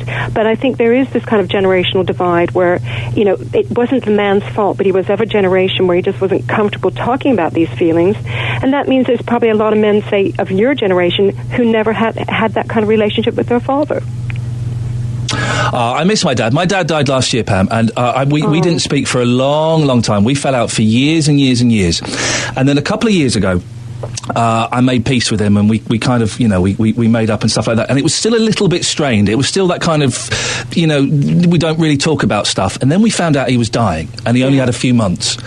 And we were able to finally, with the end in sight, kind of, say that we loved each other and stuff like that. And it was... I'm really glad, I'm getting a bit emotional, I'm really glad we got to do it before he died, because that would have been one of those big regrets I would have carried around with me. Yeah, and I'm absolutely glad to hear that you're not saying to me, Pam, oh my gosh, I sort of regret all those years we weren't speaking, because, Iain, that was a part of the way you and your dad related or had a distant type of relationship. That was just the way it was. And unfortunately, what I deal with in my work is the people who feel that they can't move on, that they feel such loss over the years that they didn't have a good relationship with their father. And I always say to them, assure yourself. They knew that, yes, things were difficult, but they still loved you as their child. They would have known that you cared. But let's make sure the message is getting out today. Don't leave it too late. Make it today that you start opening up. And Iain, I always advise, if you haven't actually said, I love you, you can to your father, you can start by saying things like, Dad, you are so great. It means so much to me when we spend this time together. So you can start with just kind of that, and then move on to that more I love you, Dad type stuff. It's weird, isn't it, that we do find it. I mean, you're right. I am constantly saying to my boys who are 4 and 2, and I don't think they don't quite know what it means yet. But I'm constantly saying I love you, and they kind of say it back. But probably, I would suggest, as a knee-jerk mirroring behaviour. But that's going to carry on as we get older, is it? Oh, of course. It's not knee-jerk. Of course, they love their daddy, and to them, yes, love, becomes a different thing as they grow older, and it deepens for children too. But boy, what their ability to feel love is about, they are showing that to you. So that's where they are as a 2 and a 4-year-old. And it's interesting you mentioned my new book, which is about emotional eating. But a big part of the book is about learning to communicate better in all of your relationships, because that means you're more likely to get your emotional needs met, and you won't be, turning to food to meet your emotional needs. And so right now, you're meeting your children, as lots of other fathers across the land of your generation are. You're meeting their emotional needs by giving them that security that Dad can talk about these things. Dad's there and Dad's fun, but he also does the emotional side. And that's just a wonderful thing. Pam, always nice to talk to you. No doubt I'll see you at some point in the next few weeks as we bang on about the Big Brother people. Absolutely. I'm back on Mondays, but they tell me I might see you on a Saturday. Excellent stuff. I look forward to it. Dr. Pam Spur, relationship expert, author of The Emotional Eater's Diet. 03453 009956. Oh, I miss my dad. He was a plum. I'll be honest. He made quite a few mistakes in his life. He was a bit of a plum. But I was talking to someone on Twitter. Twitter's weird, isn't it? The conversations you have with strangers. And someone kind of got in touch with me and said, I've not spoken to my dad for 20 years. And I know that you did. That you made up with your dad after a while. What was it like? And I did make up with him because I thought at some point he's going to die. This is before he got ill. At some point he's going to die, and I'm going to carry around all of this resentment and anger and frustration and self-hatred and all of this stuff for the rest of my life. So I might as well make up with him. And I did, and then it turned out we only had 2 years, and then he died very suddenly. But it's the best thing I did. 03453 009956. Let's celebrate the magic of dads, shall we? Dot's in Selly Oak. Morning, Dot. Morning. Lovely to speak to you at last. Nice to speak to you, Dot. What do you want to say? Many years ago, we lost my dad, and he was we didn't have a lot of material stuff, but we always had a lot of love. And the year we lost him was, I can't describe it, but I wrote this poem. What would you look like today? Would you still have those strong features, or would you have wrinkles? What would you look like today? What would you look like today? Would your hair still be black, or would your hair be grey? What would you look like today? What would you look like today? Would your back still be so straight, or would you be bent over? What would you look like today? What would you look like today? Would your steps still be quick and positive, or would you shuffle along? What would you look like today? What would you look like today? No, you will stay strong, young forever, while we grow old with each passing day. That's what you would look like today. Iain, Iain, I'm listening. I thought you'd gone. No, listen. You're very, very lucky, Dot. You are the only poem I'm going to allow to be read on the radio. Really? And it was very lovely. Thank you very much for that. Dot, thanks a lot. There we go, you see. I don't know. She snuck that one under the radar. Oh, we're not opening the floodgates to poetry on the radio. I think that's the only time in the 15 years of me doing radio I've allowed a poem on the air. No more. But Doc, well done. Thank you very much. Let's celebrate the magic of Dad, shall we? What's so special about your dad? What can your dad do? This is what we'll do. My dad's better than your dad, right? What is your dad better at than any other dad in the world? 03453 009956. Iain Lee On BBC WM. 95.6. The voice of Birmingham and the Black Country. I like that. My dad's better than your dad. Let's do that, shall we? And let's talk about saying that you love your dads. Did you? Was it difficult for you to say that to your dad? And has the chance now gone? And do you regret it? Because let's see if we can educate some people and stop them making that mistake. Mark's in King's Standing. Morning, Mark. Good morning, Iain. How are you? Yeah, I'm good, thanks. What's your dad better at than any other dad? Well, my dad's gone now. He's been dead about 18, 19 years. Yeah. And we were the sort of family that never said, I love you. You know, it just didn't happen in our family then. Yeah. Next year, I'll finish an Open University degree in history. And when I couldn't read and write till I was 30. The one thing I would really like... I'm filling up here, silly bugger. Is my old man to turn around next year and say, well done, son. Can't happen. It's too late, he's gone. Oh, Mark, you're making me fill up now. I'm missing my old man. Yeah. So, how much would that mean to you if your dad were able to say that? I'd give 10 years of my life quite happily for it.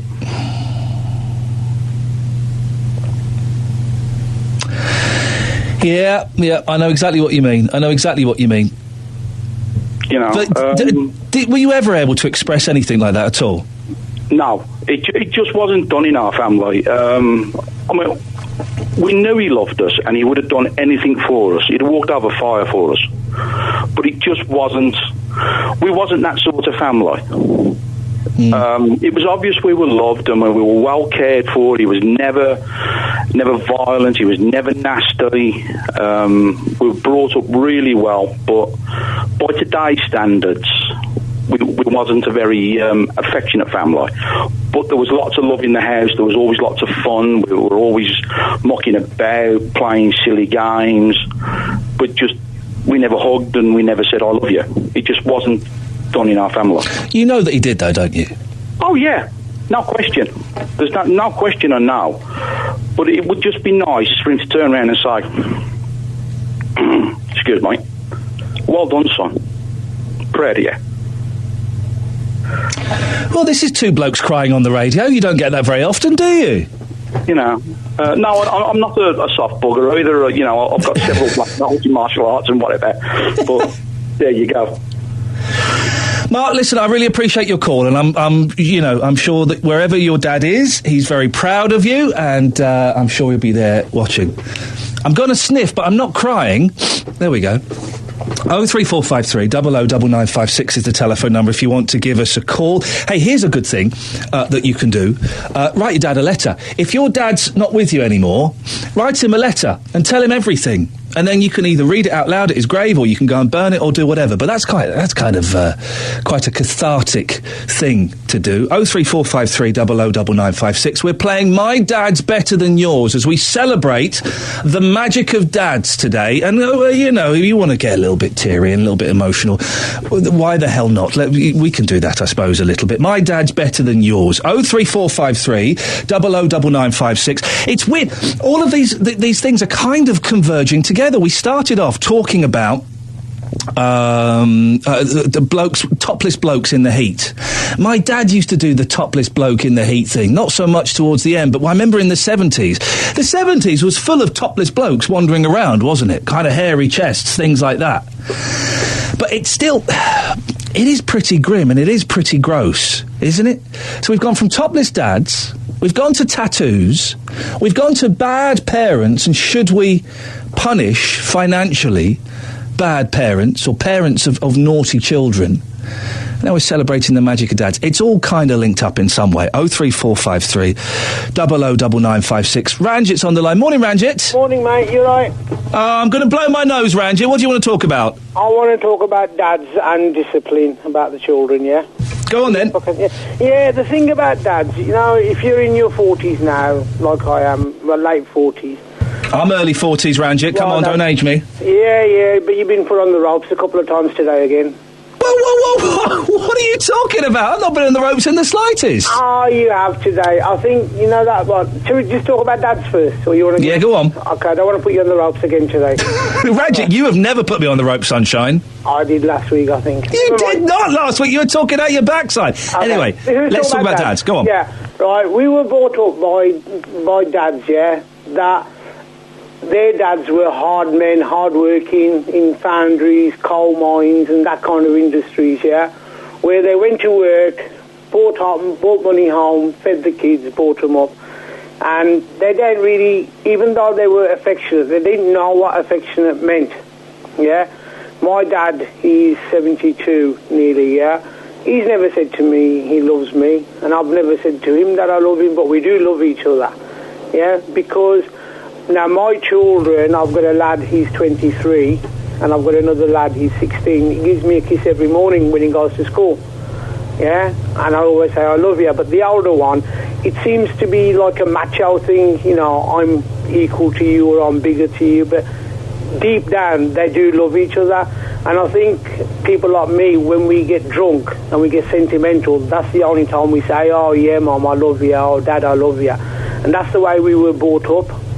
You know, it's not wrong, it's right, but I've never bought a bunch of flowers in my life, and I'm 48 years old, you know, for my mum or my wife or my children. There's a thing, isn't there, when as kids get older, and for me it's around about 15, 16, 17, that they don't want to be with their parents. They don't think it's cool to hang out with their parents and show affection to their parents.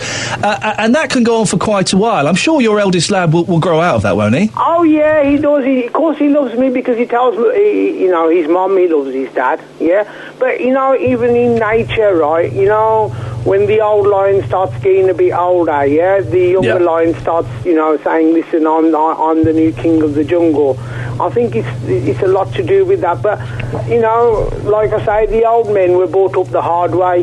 You know, from 13, 14, they went to work, and that's all they ever did, work, bring money home. And then, unfortunately, a lot of them have died.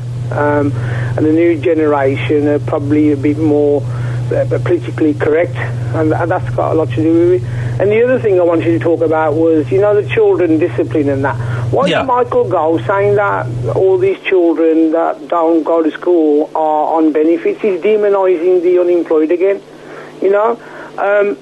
If you're not allowed... Well, to a certain extent, but I get child benefit, I think. Yeah, and I, you know, I'm all right. I'm quite well-to-do middle class. Yeah. So I think maybe he's referring to that specifically. No, he's saying no. He's okay. Benefits. So what's child benefit now? I don't know. It's about £20 a week. Yeah. I've got no idea. Okay, say if it's calling £40 for your two children. Yeah. It certainly stocks up our wine cellar quite well. Yes. Right now the thing is, Michael Gove, you know, for someone that, you know, I'm not having a personal attack, for someone that was adopted, right, he should know how difficult it is, right? Now, if you can't discipline your children now, and then they don't turn up to school, I think the parents shouldn't be punished, right? You should be able to allow to discipline your children, then you go send them to school. Like that thing that's been going on in Birmingham, right? And I'm not trying to be judgmental. A lot of Asian parents are very strict and they want their children to do well. Yeah. So they force them to work hard at school. Now, if you say that's an infringement of the human rights, you know, when they become an accountant or a doctor or a solicitor or some professional like that, and you ask them, you know, when your parents were disciplining you when you was a child, do you think they were wrong? They will tell you they were right. And even if you're a hands-on person, and, you know, if one of my children was a hands-on person, I would encourage them to work hard and learn a trade, even if it's like motor mechanics or whatever. Right? Discipline's gone out, and it's been put in like that by the government. When I was at school, right, I grew up in Slough, and there was a huge Asian community, Indians, Pakistanis, Bangladeshi, huge Asian community, right? Yeah. And you could tell that a lot of those kids, the Asian kids, and I'm generalising, but I kind of need to for this, a lot of those Asian kids were being queued up by their parents to be lawyers, to be doctors, to be barristers, to have really big jobs, and they had a lot of pressure on them, right? Yeah.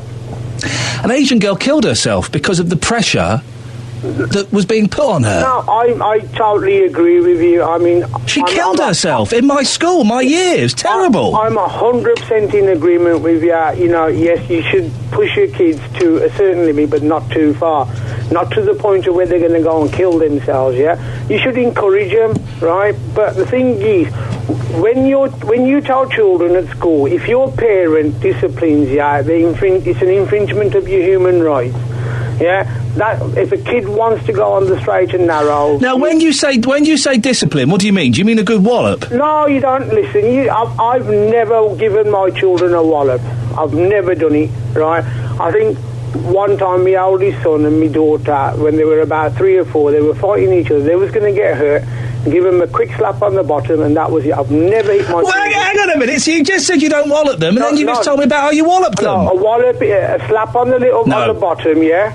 Once you hit a smaller person, you have lost the argument. You can't bring up your kids through fear and shame. No, you're not bringing them up through fear and shame. You're telling them what's right and what's wrong, and both of my oldest children have been through... So what's right is hitting people smaller than you, is it? No, I'm not saying it's right. But that's what you did. Now you're doing what you was doing to Millie. You're trying to twist it. No, I'm not trying to twist anything. Why do people...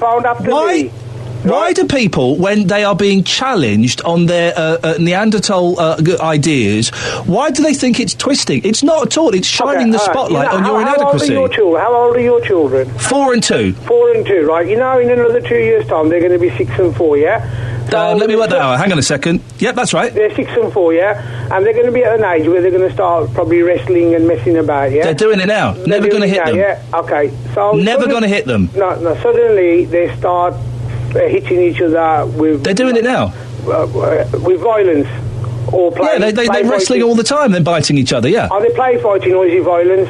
Well, it starts off as play fighting, then it ends up in tears. I'm not going to hit them. There's a difference, right, between violence, right, and a little slap, and that's what you're going to get through to yourself. Right. I'm not going to hit them. No, slapping a little child, yeah, on the bottom is it's not violence.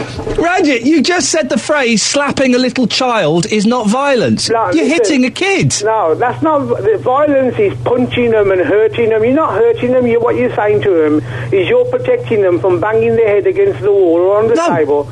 No, I'm not going to have I will talk to them. I will reason. I'll let them bang their head and realise they don't like it. I'm not going to hit them. See, you're not listening to me now, right? I've told you that when they were 4 or 5, yeah, one time I gave them a little slap and I've never had to do it again. They never cried from the slap. I explained to them, you are fighting each other, you are going to get hurt, and then you're going to end up in hospital, yeah? And they weren't. Yeah, well, why did it need the slap? And we're going to go in a second, so I've got a guest coming up. But why did it need the slap for you to do that? Why couldn't you just explain it to them? Don't do it and run now, yeah? But maybe I was a bit too young then as well. I was in my early 20s. So you admit you were wrong to hit them? No, I don't think I was wrong. No, I'm not going to... Then why were you saying you were too young? I was probably a bit too young. I was in my early 20s, yeah? A bit too young for what? Too young to probably understand how to discipline them a bit more. So you were wrong to hit them? No, I'm not saying I was wrong to hit them. Then why are you saying you were too young? No, don't twist my words, right? I'm not twisting your words, I'm questioning you. I'm saying I was... okay, say if I'm looking after my grandchildren in the future, yeah? Yeah. And I've got the same situation, yeah? You wouldn't hit them? I don't know, I can't say. Ranjit, we've got to go. It's not. You're going to consider this a hit and run, Ranjit, but I've got a really great guest coming up and I don't want to keep her waiting any longer. Gosh. Ranjit thinks it's okay to hit young children. 03453 00 9956. The voice of Birmingham in the Black Country. BBC WM 95.6. I just don't think there's... We'll talk about that a bit more. Gosh, isn't this show going all over the place today? I do enjoy it, but I do think if you're a big person, you hit a small person, you've lost the argument. We can't raise our children through fear and shame. Anyway, here's the reason we cut that short, Ranjit. It wasn't a hit and run. It's because I wanted to speak to Georgia. A schoolgirl was badly bitten and scratched in an attack by a dog, which has left her with nightmares. Teenager Georgia Mans was with 2 friends when the attack took place in an alleyway about a mile from her Walsall home. She was taken to the Manor Hospital for treatment to several wounds up to 3 centimetres deep. Police are investigating the incident. It's understood that the dog, a Japanese Akita, has been seized from its owner. Georgia's on the line now. Hello, Georgia. Hello. Nice to talk to you. Thanks for joining me. If it's not too painful, can you tell me what happened? Yeah, I was out with all my friends, and then I was walking back home because it started to rain, and there was a dog with a woman walking down the alleyway, because the alleyway is quite narrow and small. Yeah. I was walking down there, and then the woman, it bends in the middle, the alleyway does, and then the woman stood on the side to let us walk past, and then the dog started growling at one of my friends. And I asked the woman if it bites, and she said no. And we carried on walking, because my mate was on a bike and the other one was on a scooter, and I was at the back walking. And then the dog just leaped on my back and started ripping into my back. It leapt onto your back? Yeah, when I was walking past it just leaped onto my back. And it was I'm looking at a picture of... I've just Googled Japanese Akita. It's a big dog, isn't it? It looks kind of like a wolf. Yeah, it's like a bear. It's massive. Did it push you to the ground? No, I managed to stay up. It was raining as well, so I could have slipped, but I didn't. So you've got this big dog hanging onto your back. Was it scratching you? Was it biting you? How was it hurting you? No, it locked onto my back and then started wagging it.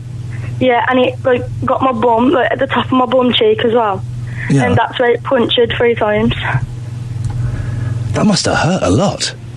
Yeah. I was in shock though, so I just felt the pain afterwards, about 10 minutes after, when I was phoning my mum. How long did the attack last, do you know? It was about 25 seconds, 30 seconds. It was quite long. And how did you get the dog off you? I kicked it off me in the end, because I was trying to rag myself out of it, and then when I did, it just got back onto me, and then I just kicked it off me in the end, because the woman was just standing there, because the lead was loose, sorry, and she was shouting the dog's name, and the dog name was Munch, and then I just kicked it off me in the end and run off with my mate. So the owner was just shouting the dog's name. The owner didn't come and try and prise the dog off you or anything? No, the woman was just standing there, so I had to get it off myself. You got the dog off, then what happened? I run off, because I looked back and the woman carried on walking anyway. So I run off and then I phoned my mum straight away to come and fetch me. What did your mum do? She come and then she took me to the woman's house, and then she asked what does she want to do with the dog then? And then she phoned the police, and then we went to the Manor Hospital. And what injuries have you got, Georgia? I've got punctured wounds and scratches all across my back, and they're quite deep, but they've all scarred over. But the ones on my bum, they've all scabbed, but they still bleed now because the scab comes off. Yeah. And it's left you with nightmares, has it? Yeah, so occasionally I wake up with nightmares because I think that, the dog's in my sleep and that, and it's affected my little brother as well, because he was over the local park the other day, and there's a big dog over there, because my mum's giving him a phone with credit on so he can phone my mum. Yeah.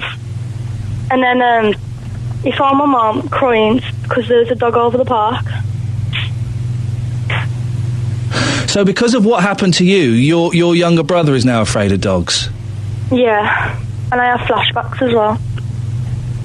And are you seeing anyone? Are you speaking to a doctor or anything?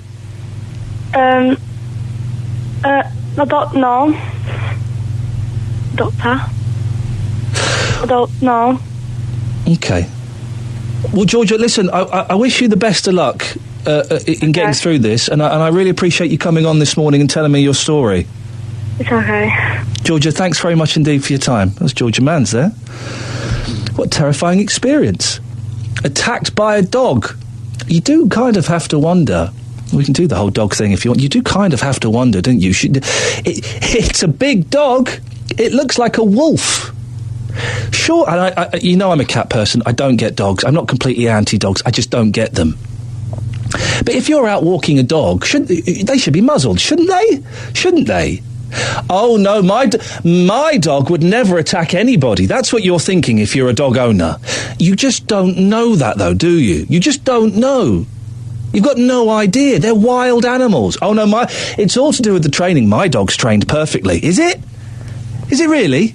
A couple of interesting things. We'll talk about these dogs in a second. Let's talk about the dogs now. We'll talk about what Ranjit was saying about hitting kids in a little bit. You've just heard George's story there. Attacked by a dog. She's having nightmares. You could tell she was upset. She's 14 years old. You could tell she was very upset, and very brave of her, I think, to come on and tell her story. I'm not a dog fan, okay? I don't hate them. I don't think we should get rid of them. I'm not a dog fan. But surely they all need to be muzzled, don't they? Don't they? If you've got even the tiny ones, because those little ones, they're vicious little so-and-sos, aren't they? They need to have a muzzle. They should be on a lead, unless you are in a fenced-off area specifically for allowing dogs to run wild. Then they can do what the heck they want. 03453 009956. Lots on the go at the moment. It's like spinning plates. We're playing My Dad's Better Than Yours as we celebrate the magic of dads. I've put this out on Twitter, at Iain Lee. Well, these are the ones we've got so far. David says, my dad's better at racism than yours. Steve says, mine was best at paragliding until he decided to try and fight a mountain, then lost. Mandy says, my dad's better than yours at avoiding being a parent. I don't know, Mandy. I think my old man could give yours a bit a run for his money. My dad's better than yours, 03453 009956. And do you find it hard to say you love your dad? Do you find it hard to say it to his face? It's tough, isn't it? It's a weird one, that. It's a weird one. Do give us your calls. Maybe, mate, we've had I've been in tears. We had another caller, was it Mike, who had me in tears earlier on. We're both mourning the loss of our dad. And we're talking about parents. All of these things are kind of linked. I will manage to link dogs in soon, don't you worry. But we're talking about parenting and bad parenting and kids being bad. And Ranjit phoned up and said how he'd smacked his kids when they were younger. I can't imagine smacking my boys. Can't imagine it. I will never do it. I get very frustrated, and I can see how people who don't have the tools in their armoury that I have could end up smacking their kids out of frustration. But once you hit a small person, you've lost the fight, haven't you? Haven't you, Edgar? I don't know, to be honest, what planet some of you is from, to be honest, because, look, the Bible teaches me that foolishness is in the heart of a child, but the rod of correction will drive it far from him, all right? No, the rod of correction, here we go. Right, okay, yes. Was it spare the child, spare the rod? Is that the phrase? Right. Do you know what the rod is? The rod can be the word. The rod can be the physical rod. The rod. It doesn't mean. It doesn't mean. Let me clear this up for you, Edgar. The rod. Spare the rod, spoil the child. The rod doesn't mean a physical stick. It means education. Look. I said to you. I just said to you. It can be the rod. It can be the word. It's down to your interpretation. Well, why do you interpret it as an actual rod, or do you interpret it as the word? It can be both. It can be both. For me, it's both. It's both. My mother used to say, you tell it once, you tell it twice, you lick it in thrice. Okay? You are... the Bible says in the latter days, Adrian, that the heart of the child shall be returned to the parents, and the parents' heart is given to the child. I am in this country for some years, and I've seen where little children mistreat their parents. I drove buses, and they tell the parents all sorts. They kick them, they do all sorts. Now, this is not a society that is teaching children's moral. I mean, when I said I don't mean that everyone, it is rotten. And if you look at, I don't know if you've ever seen what's his name, the Kyle show. Jeremy Kyle show. Oh, do you know what? I watched the Jeremy Kyle show for the first time in years yesterday. What a disgusting programme that is. What a disgusting programme. Of course, because it's not being done in their home, so therefore they go out in the public to wash their dirty Edgar, yeah. You're saying to me, it's interesting you interpret rod as an actual physical stick as opposed to what it's supposed to be, the word or education. You're telling me I should parent my children via a 2,000-year-old book that's been translated about 30 times into different languages, and also the way to teach children that violence is wrong is to hit them. You see, do you not see that doesn't make sense? No. You see, this is where you all go wrong in this country. You are telling me about a 2,000-year-old book. I want you to understand that the only book does not get old. It's the Holy Bible. You understand? Okay. And this is why this country is going down the pan as it is heading today, because you throw out the baby with the bathwater, because you are so educated that you can paddle your own canoe. But if you move away from the holy scriptures, the only way you are going is down the road. Yeah. Edgar, you're telling me that the way to show children that violence is wrong is to hit them. Can you not see that that's an oxymoron? You are twisting. You're talking about again. kids fighting and kicking on a bus. Right, you are twisting words again. I have not told you that. Listen, I've had enough of this. Why is it whenever I challenge someone's thoughts, I'm told I'm twisting their melons, their words? That's what you are doing, because you are wanting to sound the way you want it to sound. No, I'm trying to let people know it's wrong to hit small people. That's all. It is. Listen. You want to let the government of this country, but look at it, Adrian. Look at it. It's Ian, Edgar. You don't know who you're talking to. Ian. Sorry about that. That's all right, Steve. Look at it this way. This government says you should not call a child. You should leave the child to grow the way he wants to grow. Don't touch it. Leave it alone, like you are saying today. No, I'm not saying... No, Edgar, the government is not saying leave a child alone to grow the way it wants to, and neither am I. All I'm saying is you cannot hit a child if you want to show them that violence is wrong. You can't control them through violence, fear and shame. We don't do that. Why does God give children parents? What is the parent's role? Just to leave the child to do what it wants to do? No, I'm not saying that, Edgar. So listen, I'm saying there are more tools in your armoury that are bigger and clever than better than a slap around the legs. So why is it the children of this society is so vile? Why is it? And then at the end of the day, the government train police marksmen, when they become criminals, when they become notorious, train police to shoot them and kill them. Sorry, hang on. So you're drawing the fact that the police have shot somebody. There's a correlation between that and not smacking children. No, I'm saying when the children are not brought up properly and become, at the end of the day, they become notorious. You say they should not be smacked on the legs. You are saying that they should be left alone in that way. Now, at the end of the day, Ian, they are being shot down like birds. Where's the correlation? Edgar, I've got no idea where this is going. Who's shooting down whom like birds? No, I am saying to you, you're not listening, are you really? I'm not following the really weird random tangent you're going off on. All I'm saying is, I'm not saying you should allow kids to do what they want to do. Au contraire, Edgar, au contraire, the role of a parent, you asked what that was, the role of a parent is to bring up your children to be loving, kind, empathetic, warm, generous, artistic, creative, beautiful people. You can do that without hitting them. And you are talking madness, to be honest with you. Where's the madness in that? Because you see, look, every child, we were all born in sin. The nature of sin is in a child's behavior. That's why you don't teach a child to do wrongs. So you beat it out of them? It comes natural. You beat it out of them? Pardon? You beat it out of them? No, you can say that. You can say that. No, but I'm trying to get to what you're getting to, Edgar, because you're talking about kids being born in sin.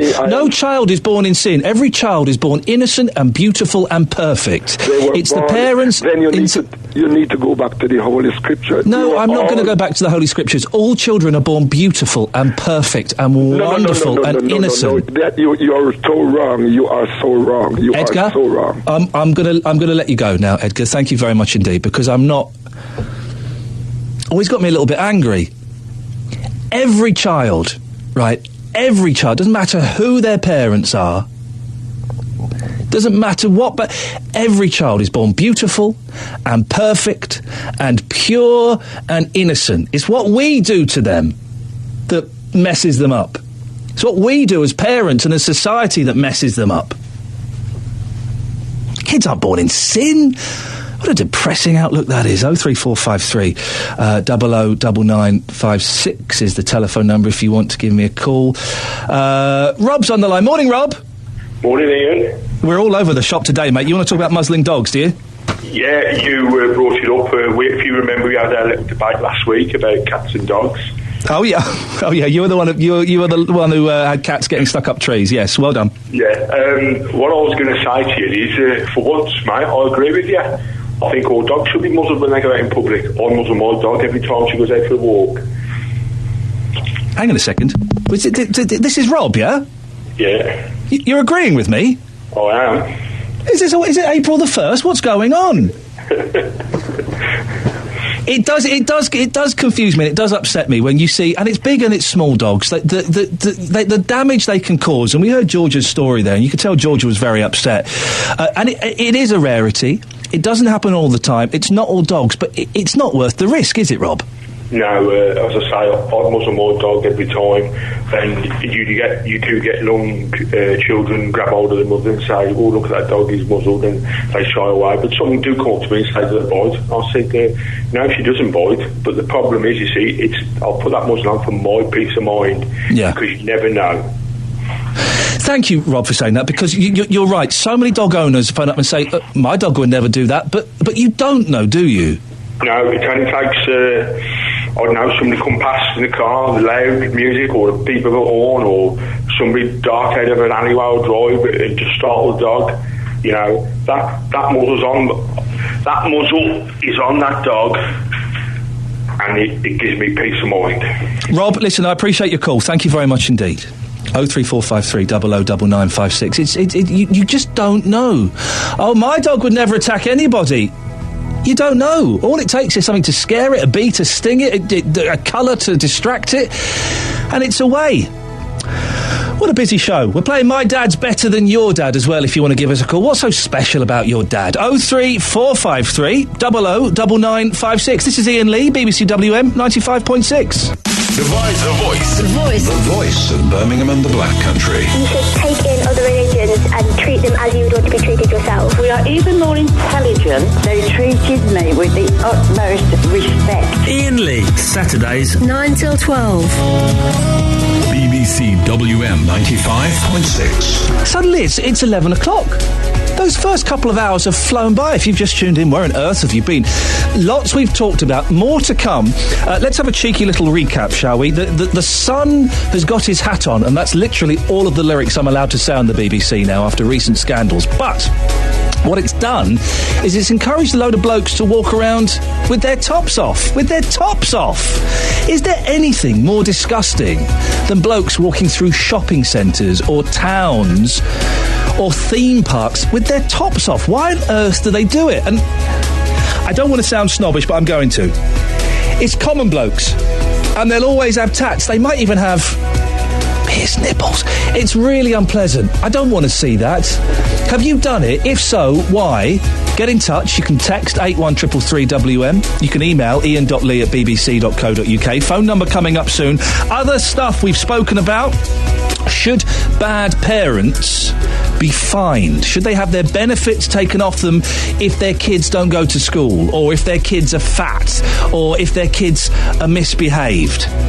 Also, it's kind of got us onto the whole smacking thing, which is not something I always talk about, but Ranjit said it was all right to smack your kids. Edgar phoned in and said that all kids are born in sin, and we should, if you spare the rod, spare the child. That old cliche. You can't hit kids. And you'll get people phoning up saying, well, I was hit as a kid, it didn't affect me. Yeah, doesn't matter. You can't hit kids. You can't hit people smaller than you, because as soon as you do that,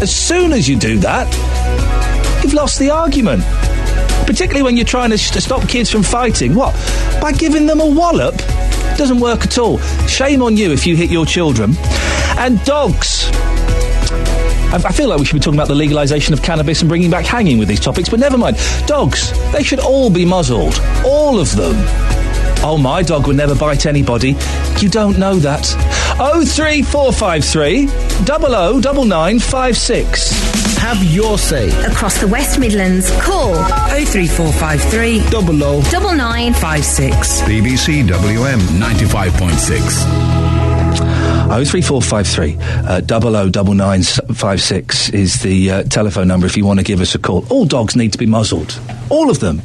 Because you never know. You never know if they're going to turn, or if they're going to kick off, or what they're going to do. All dogs.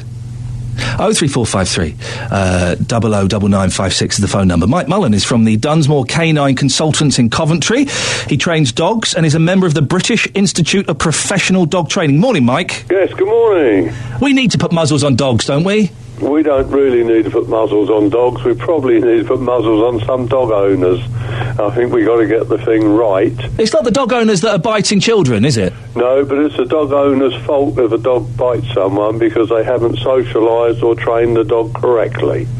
If you socialise a dog right from a puppy, or if you get a dog from a rescue centre, you socialise it correctly, you bring it up with good manners, you take it to your local dog training club so the dog is under control, you won't get the unfortunate incidents that we keep getting.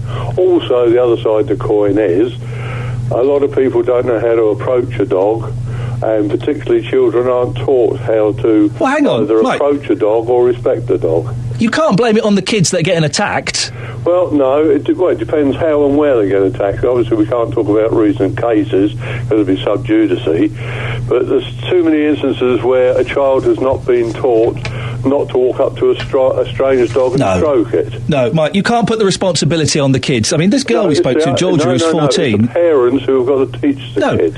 No, it's the dog and it's the owner of the dog. You can't... If a kid goes up to a dog and kicks it in the whatevers, then yeah, of course, that dog is going to attack. But you can't blame the parents and the children that are being attacked.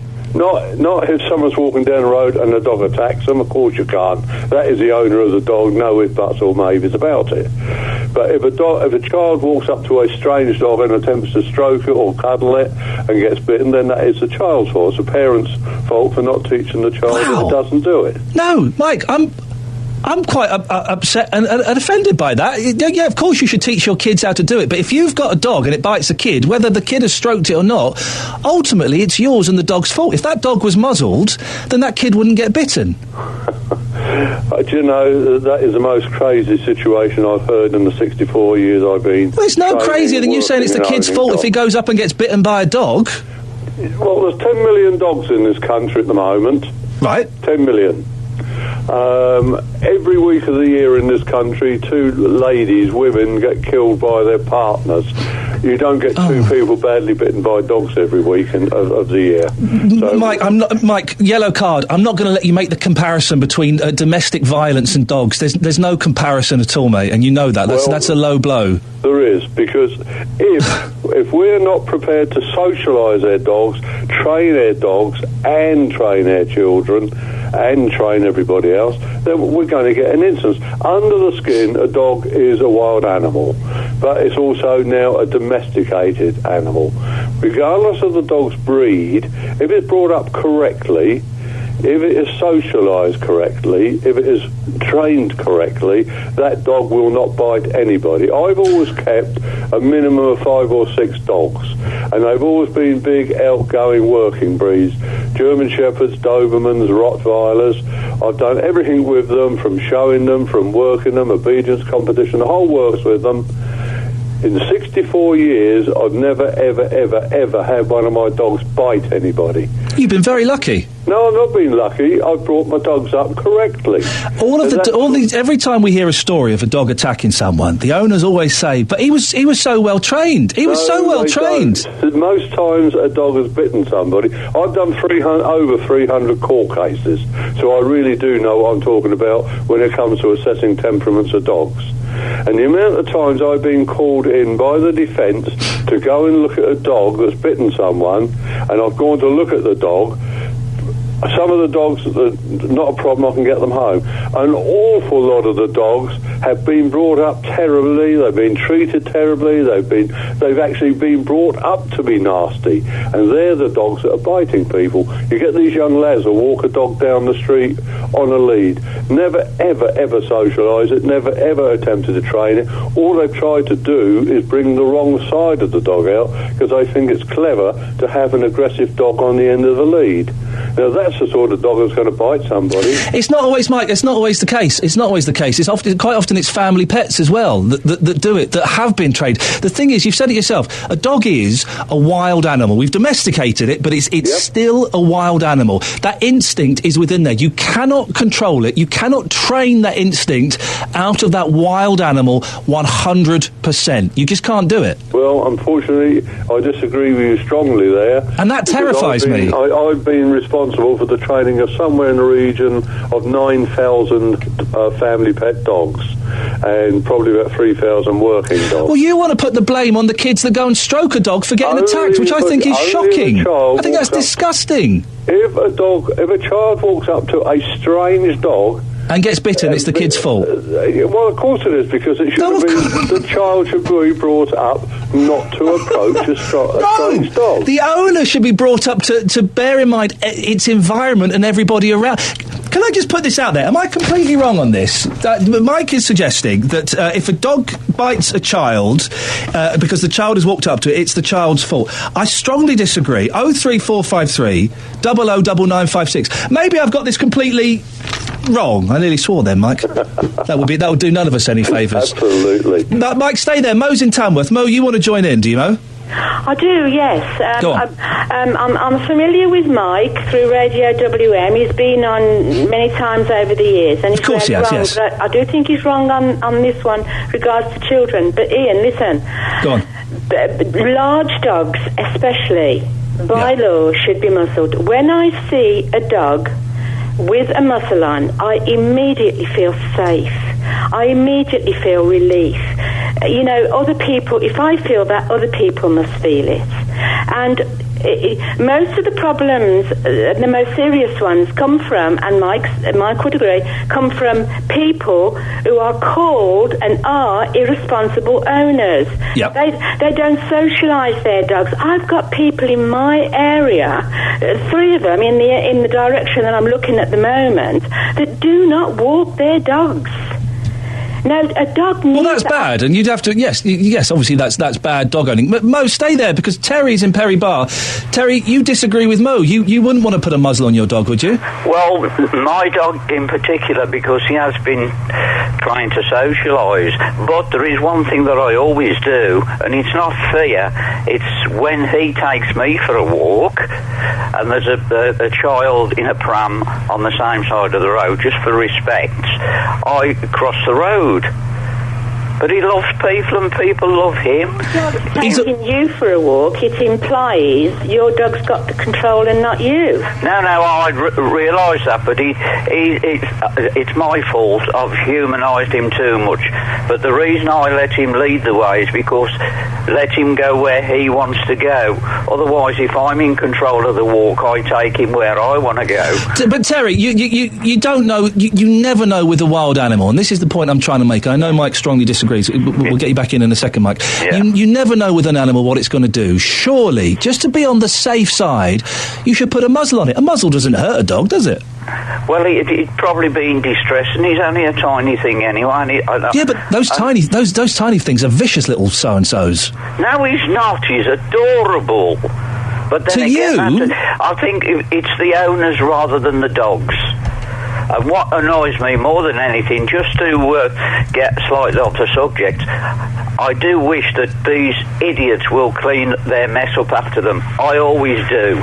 Well, we're going off on a pooey tangent, which I think we can avoid for today. Terry, Mo, thank you very much indeed. But Mike, and you've been a good sport, Mike, this morning. I appreciate you coming on. In conclusion, you think that it's all down to training? You can train this instinct out of a dog? Absolutely. It's very, honestly, it's really, really, really rare for a properly brought up dog to ever bite somebody.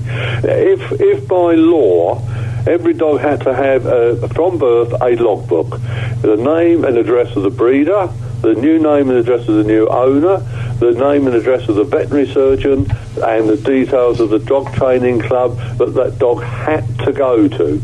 And you should not be allowed to walk a dog down the street unless you have attended dog training lessons where your dog has been properly socialised, properly trained, you've been taught how to handle and bring up your dog. If your dog is not trained properly, exercised properly, fed properly, then you can end up with a dog that is a problem. Too many people get a dog for the wrong reasons. They get the wrong breed of dog for themselves. Somebody, I want a guard dog. They don't want a guard dog, but I want a guard dog, so I'm going to get myself a Rottweiler or a German Shepherd or a Mastiff. Mike, they haven't got a clue how to handle a dog. Mike, I've got to interrupt you there because I'm going to be late for the travel. Thank you very much for that, Mike Mullins. Good sport. Dunsmore Canine Consultants. I don't agree with him. There's something in the air today because I'm getting quite angry about some of these calls and some of these subjects that we're talking about. I thought today was going to be nice, calm, celebratory. We are still celebrating the magic of dads. We're playing My Dad's Better Than Your Dad. My dad was better than your dad getting money off stuff. He would walk into like Dixon's or Boots, the proper high street stores, and he'd haggle with them. He'd haggle with them in Dixon's. It was so embarrassing. It was so embarrassing. I spent 3 months working with my dad in Pakistan years ago. With the home of haggling. It's a long story. I won't bore you now. The home of haggling, and he was in his element. Man, you could see him come alive just going through all these markets, dealing with all these people and getting the prices down. But when you're buying a TV, what's the best price for cash? Dad, it doesn't work like that. It did actually. He would get a few. You're in Dixon's. What's the best price for cash? Oh, I can't really do. Let me speak to your manager, son. He would do that. Let me speak to your manager, son. All right, man, what's your best price for cash? And it would work fantastic. God bless you, Dad. 03453 009956. We're playing My Dad's Better Than Your Dad. Let's have a little recap. It's been a really odd show, and I've enjoyed it. It's been quite argumentative. I've enjoyed that. I hope you do as well. It is like a little mental workout on a Saturday morning, isn't it? As long as we all shake hands at the end of the day. What have we done? We've covered some classics. We've talked about topless men, how disgusting it is. Tattoos, how disgusting they are. We've talked about smacking kids. Some really old-fashioned views on smacking kids. I genuinely think I was smacked as a kid. It didn't do me any harm. Doesn't mean it's right. My mum, I used to be a biter, right? And I used to, I remember biting my sister a lot. And I bit the cat, and I bit his paw, and I threw him down the stairs. Toby. Oh, terrible. And to stop me, I was 3, to stop me, my mum rolled up my sleeve. Yeah, I bit the cat. I bit his paw, threw him down the stairs. I was 3. My mum said, why did you do that? And this is my genuine answer. He put his paw in my mouth. Yeah, I know. He put his paw in my mouth. So, to teach me a lesson, my mum rolled up my sleeve.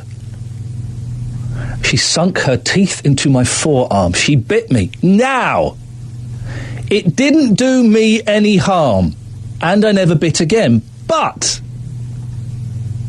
it doesn't make it right. It doesn't mean it's right. She, bless her. This was in 1976, 1977.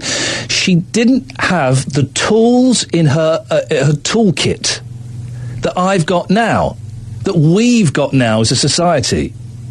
She could have sat me down and explained it to me, talked to me, withheld treats, done other things. Biting me, yeah, you can reason with kids at 3. Biting me was not the right thing to do. It was a quick fix. It's given me a good story to tell 37 years later. But once you hit small people, you've lost the argument. I will never, ever hit my boys. And I think if you do hit your children, it shows a lack of, I don't want to say intelligence, because maybe that's not quite the right word, but I have got to that point of frustration, of anger with my boys, where I could see how I could hit them, but I've managed to avoid it. 03453 009956. It isn't right, is it? It isn't right to hit your kids. There are better ways of doing it. I strongly, strongly believe that. We're also talking about muzzling dogs. Muzzling dogs, not Muslim dogs, muzzling dogs. 03453 009956. Rose is on the line. Morning, Rose. Hello there, morning, Iain. Rose, what would you like to say? With you, dogs are not 100% fully trained not to bite or attack. they are a wild animal, and it could be the scent of a person that triggers that, but certainly that cannot be totally eradicated from them. There's always that danger that they will bite or attack. Big dogs, your retrievers, Rottweilers, German, they are not for the public domain, and they're certainly not for the domestic household. They're working dogs. The only dogs I would think that were acceptable in a normal house were the toy dogs. I'm a cat person. Good for you. Very sensible. Beautiful animals around, but you've got to put the animals in their right place. And most big dogs get frustrated in small households. They need a lot of exercise, a lot of attention. And people, when they buy dogs, they don't really realise, you've got to walk them a couple of times a day. You can't. It's not really fair to leave them in the house on their own when you go out to work. They take a lot of care. They do, and people, they think just feeding them and taking them for 5 minutes somewhere or opening the back door, but no. But they're working dogs. Most big dogs are working dogs for a specific reason. They're a breed, they're a gun dog, they're a retriever. The only little dog that I wouldn't have as a pet is a terrier. They bite vicious. Instinctively. They can just bite any time, usually ankles and legs. Rose, what do you think about what I was saying? How if a child goes to stroke a dog and the dog bites, then it's the child's fault. Well, you should not go approach an animal. And of course you shouldn't. No, but sometimes kids are curious and they do. No, well, that's silly, that is, and then they're asking for trouble if you do that. But if the dogs were muzzled, then that wouldn't turn into an incident, would it? Not officially, I suppose, but if I was the owner of the dog and somebody did that, somebody's been injured, so you deal with that, obviously.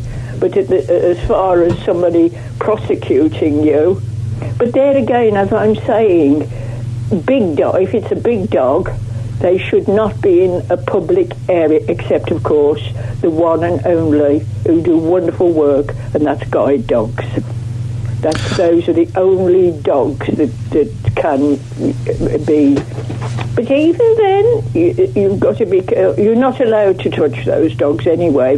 No, you're not supposed to interfere with the working dogs. Rose, thank you very much indeed. 03453 009956 is the telephone number. I've mentioned this before. The guide ponies. I've mentioned the guide ponies before, haven't I, producer Joe? I don't want to demean the work of the guide dog. Oh, have I not? There are guide ponies. Honestly, this is absolutely true. They're like really tiny ponies that are the size... I'm looking down to the floor as if I can try and imagine one. They're the size of Labradors, right? Maybe even a little bit smaller. And they're ponies... and they guide blind people. I promise you this is not a joke. This is a genuine thing. It's the most wonderful thing. Google guide ponies, right? You're in for a treat. You're in for a treat. Christine is on the line. Morning, Christine. Morning. How much would you love a guide pony? I wouldn't. Really? Why? I wouldn't. Why? I haven't got room to put it anyway. It's only a small pony. I don't care. Oh.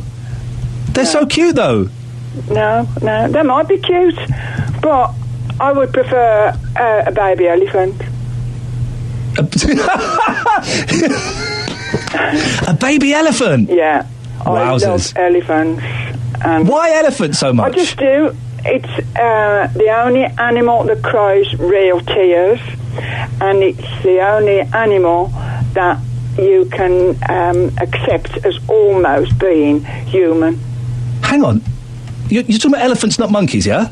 No, not monkeys, no. I like monkeys as well, yeah. Well, let's be honest, we'd all, however much we agree with animal rights, we'd all love a monkey that dressed up as a bellboy and served cocktails, wouldn't we? You don't dress animals up. No, you don't. No, I agree with you. They're supposed to be dressed up. No, I agree with you completely. I've got a little dog, and she's not a little dog, she's a little person to me. She knows everything I say, and she does everything and comes everywhere with me. But I found up, about dogs biting kids. I think kids want putting on a rope and took round like they take dogs. My daughter has got a little puppy Springer Spaniel. Beautiful dog. They take her to puppy training, and they was in Withall Park doing the puppy training. This evil child on the swing, a dad's by her, decides, I'm going to throw this stick at that dog. She's only a baby, threw this stick at my daughter's dog, hit her on the head. The poor dog screamed out, didn't know what had hit her and what for. And the dad said, what have you done that for? Because I wanted to. How old was the kid? I would say she was about 4 or 5. Well, that child should have known better. Well, this is it. You see, this is what I'm saying. You're saying dogs shouldn't bite, dogs shouldn't do this. Dogs are provoked. Now, she didn't bite. No, I'm not going to let you get away with that. Sometimes they're provoked, but they're not always provoked. Sometimes, a dog can be provoked by, a bee stinging it on its backside. Oh, yeah. But she was just standing, inquisitive as she is. What's that? I haven't seen that before. It was a swing. And this little girl swinging. I'm going to throw that stick at that dog, hit it on the head.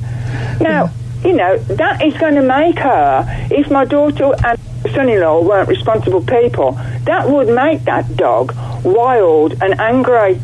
But my daughter went and picked her up and loved her and told it was okay, it was just a naughty child. Keith has emailed in, Christine. Keith agrees with you. Ian, it doesn't follow that the smaller the dog, the more nasty they can be. Our Scotty is a small dog, but he's never shown any aggression, and we can take food off him while he's eating, rough him up, and go into his face. Yeah.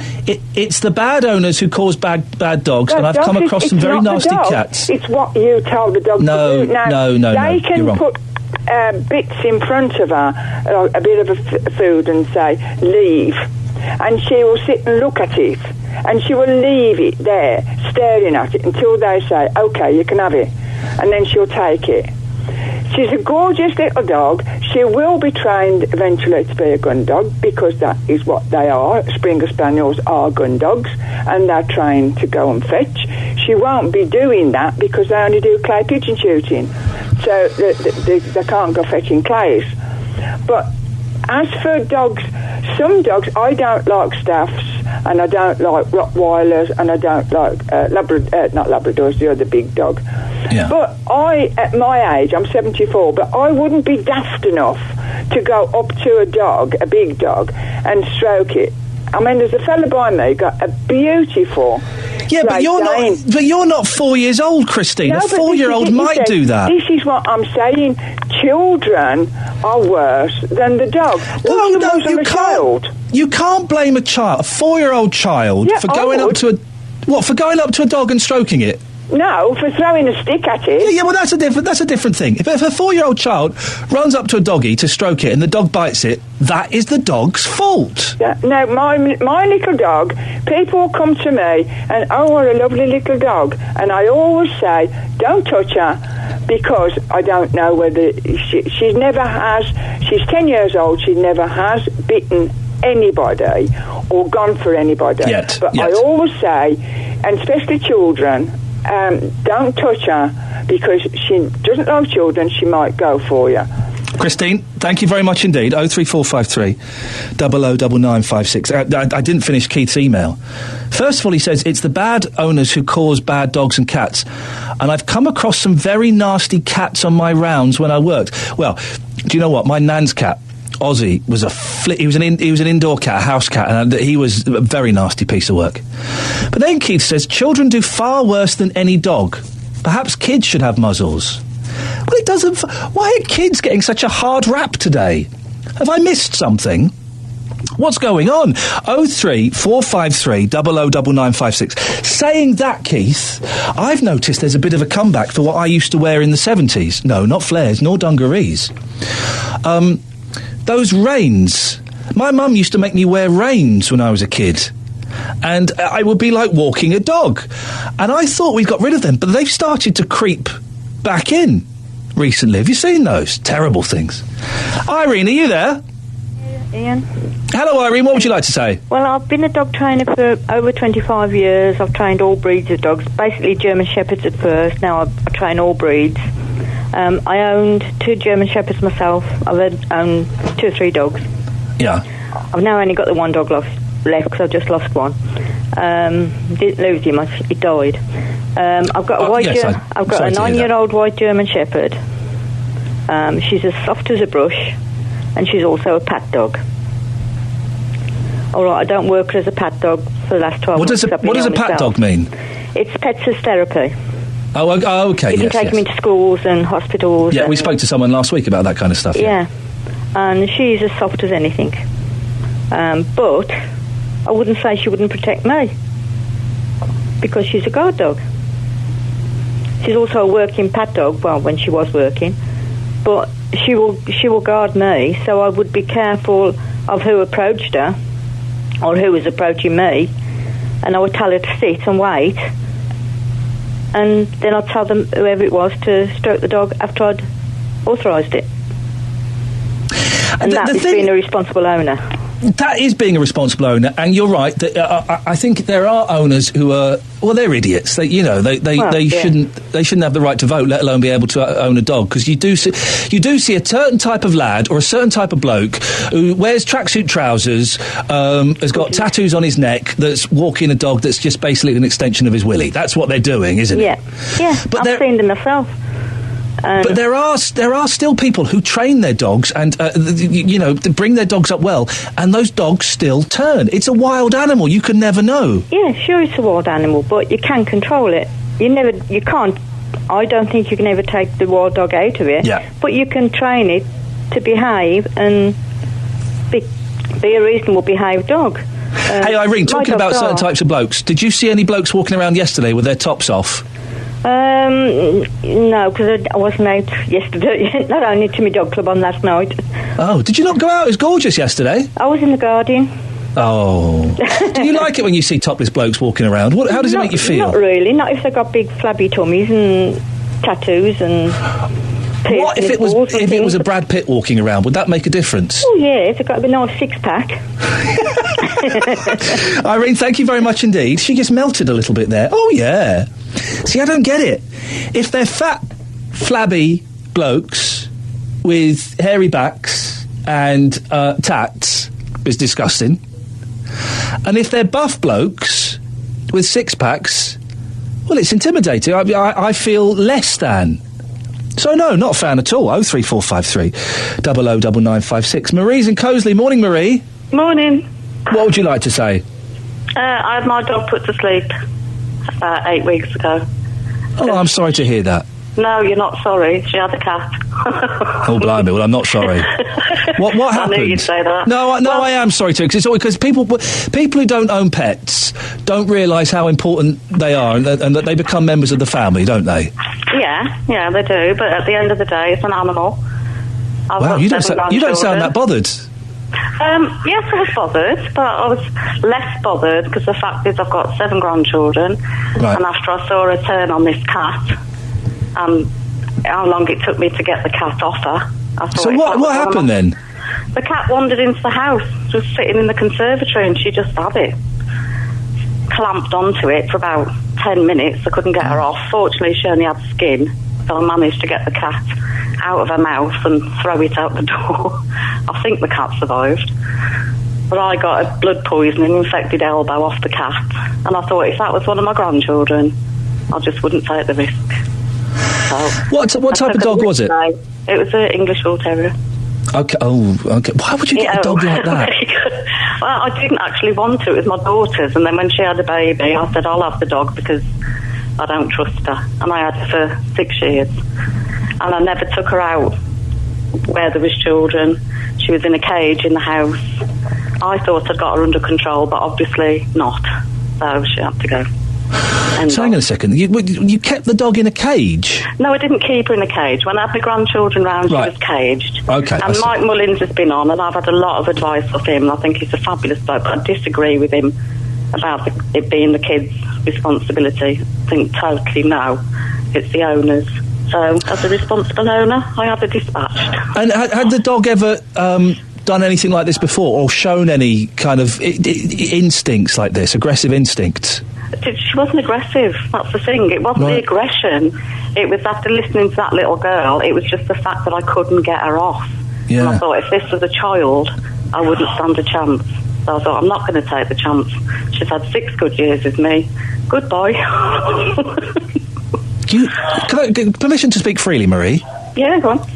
You sound relieved that she's gone. In a way, to be fair, because she was a bit of a nightmare. Like, I didn't muzzle her, but she never went off the lead. I used to take her to the park in the evenings when I knew there wouldn't be people about. Well, I just didn't take the chance with her because I didn't know her history. She was a rescue dog to start off with. So I think she had a good life. That's the problem, isn't it? With a rescue dog, you can train a rescue dog, but you've got no idea what abuse it's had in the first... I think she's been abused, I think.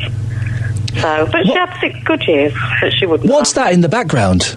That's that blasted parrot again. Flipping it. I'd ring that thing's neck. Oh no, she bites harder than a dog. Yeah, I bet she does. Marie, thank you very much indeed. Cheers, my dears. Ta-ta. 03453 009956. Rescue dogs. I mean, hey, I don't want to do the rescue dog business out of business, but you've got to be really careful getting a rescue dog, haven't you? Particularly if you've got kids, because you don't know what's happened. You don't know if they've been beaten up, whether they've been kicked around, how they've been mistreated. You've got no idea. 03453 009956 is the phone number. Danielle's on the line. Morning, Danielle. Morning. What's the weather like in Tipton today? It's not too bad. It's a bit cloudy, but it's quite warm. Quite muggy, I think. Yeah. I do. It's funny you say muggy. I haven't heard the phrase muggy for ages, but yeah, it is. I know what you mean. It's a little bit. Are you looking forward? This is what I meant to talk about for the whole show, and now we've only got 20 minutes. I've just remembered. Are you looking forward to England and the whole World Cup thing unfolding? Oh, I'm not even intending on watching it. I don't like football. Well, do you know what? I don't like football. Contractually, I was forced to watch the opening ceremony in the very first game. Boy, oh boy, that was dull. But I was wondering how people are going to avoid the World Cup for the next 3 or 4 weeks. What are you going to do to avoid it? Because it's everywhere. Oh, I just moan at my husband when he changes the channel on the telly. So he's going to be watching it all, is he? Oh, he likes football, but I don't. So I'll have to keep Here's the surprising thing, but producer Joe, who I've got a tiny bit of respect for, I lost a lot of it yesterday because she was on. I'm following her on Twitter, and she was just twittering and tweeting loads of stuff about the World Cup and showing bits of goals and things like that. And already, I'm bored of it. Yeah, it's only been 2 matches at the moment, is it? Yeah. I know, I'm bored of it already. Anyway, 03453 009956. Let's get some tips in the last 20 minutes of how you're going to avoid the World Cup. But that's not what you called in about, is it? What did you want to say? I called in about all this about dogs. I've actually got a Staffordshire Bull Terrier. It's my second one. Yeah. And my current one's only 12 weeks. But my previous Staffordshire Bull Terrier, we had for about 3 or 4 years. Yeah. We would still have her, but she got run over. Basically, the lady who phoned up previously saying that bigger dogs shouldn't be around the public. I don't think that's right. Personally, I understand, obviously, they're bred from wolves, and wolves are wild, but not all dogs are like that. In fact, there's no bad dog. It's how they're brought up. If they're trained correctly, you don't have any issues with them. I mean, I've got 3 children. My eldest is 4, and I would never, ever leave my children unattended with a child. And also, if I did feel, well, not so much, if I did feel that my dog wasn't confident outside, like if it would attack anyone, it would be muzzled, and that's that. But how do you know that? You can't anticipate that.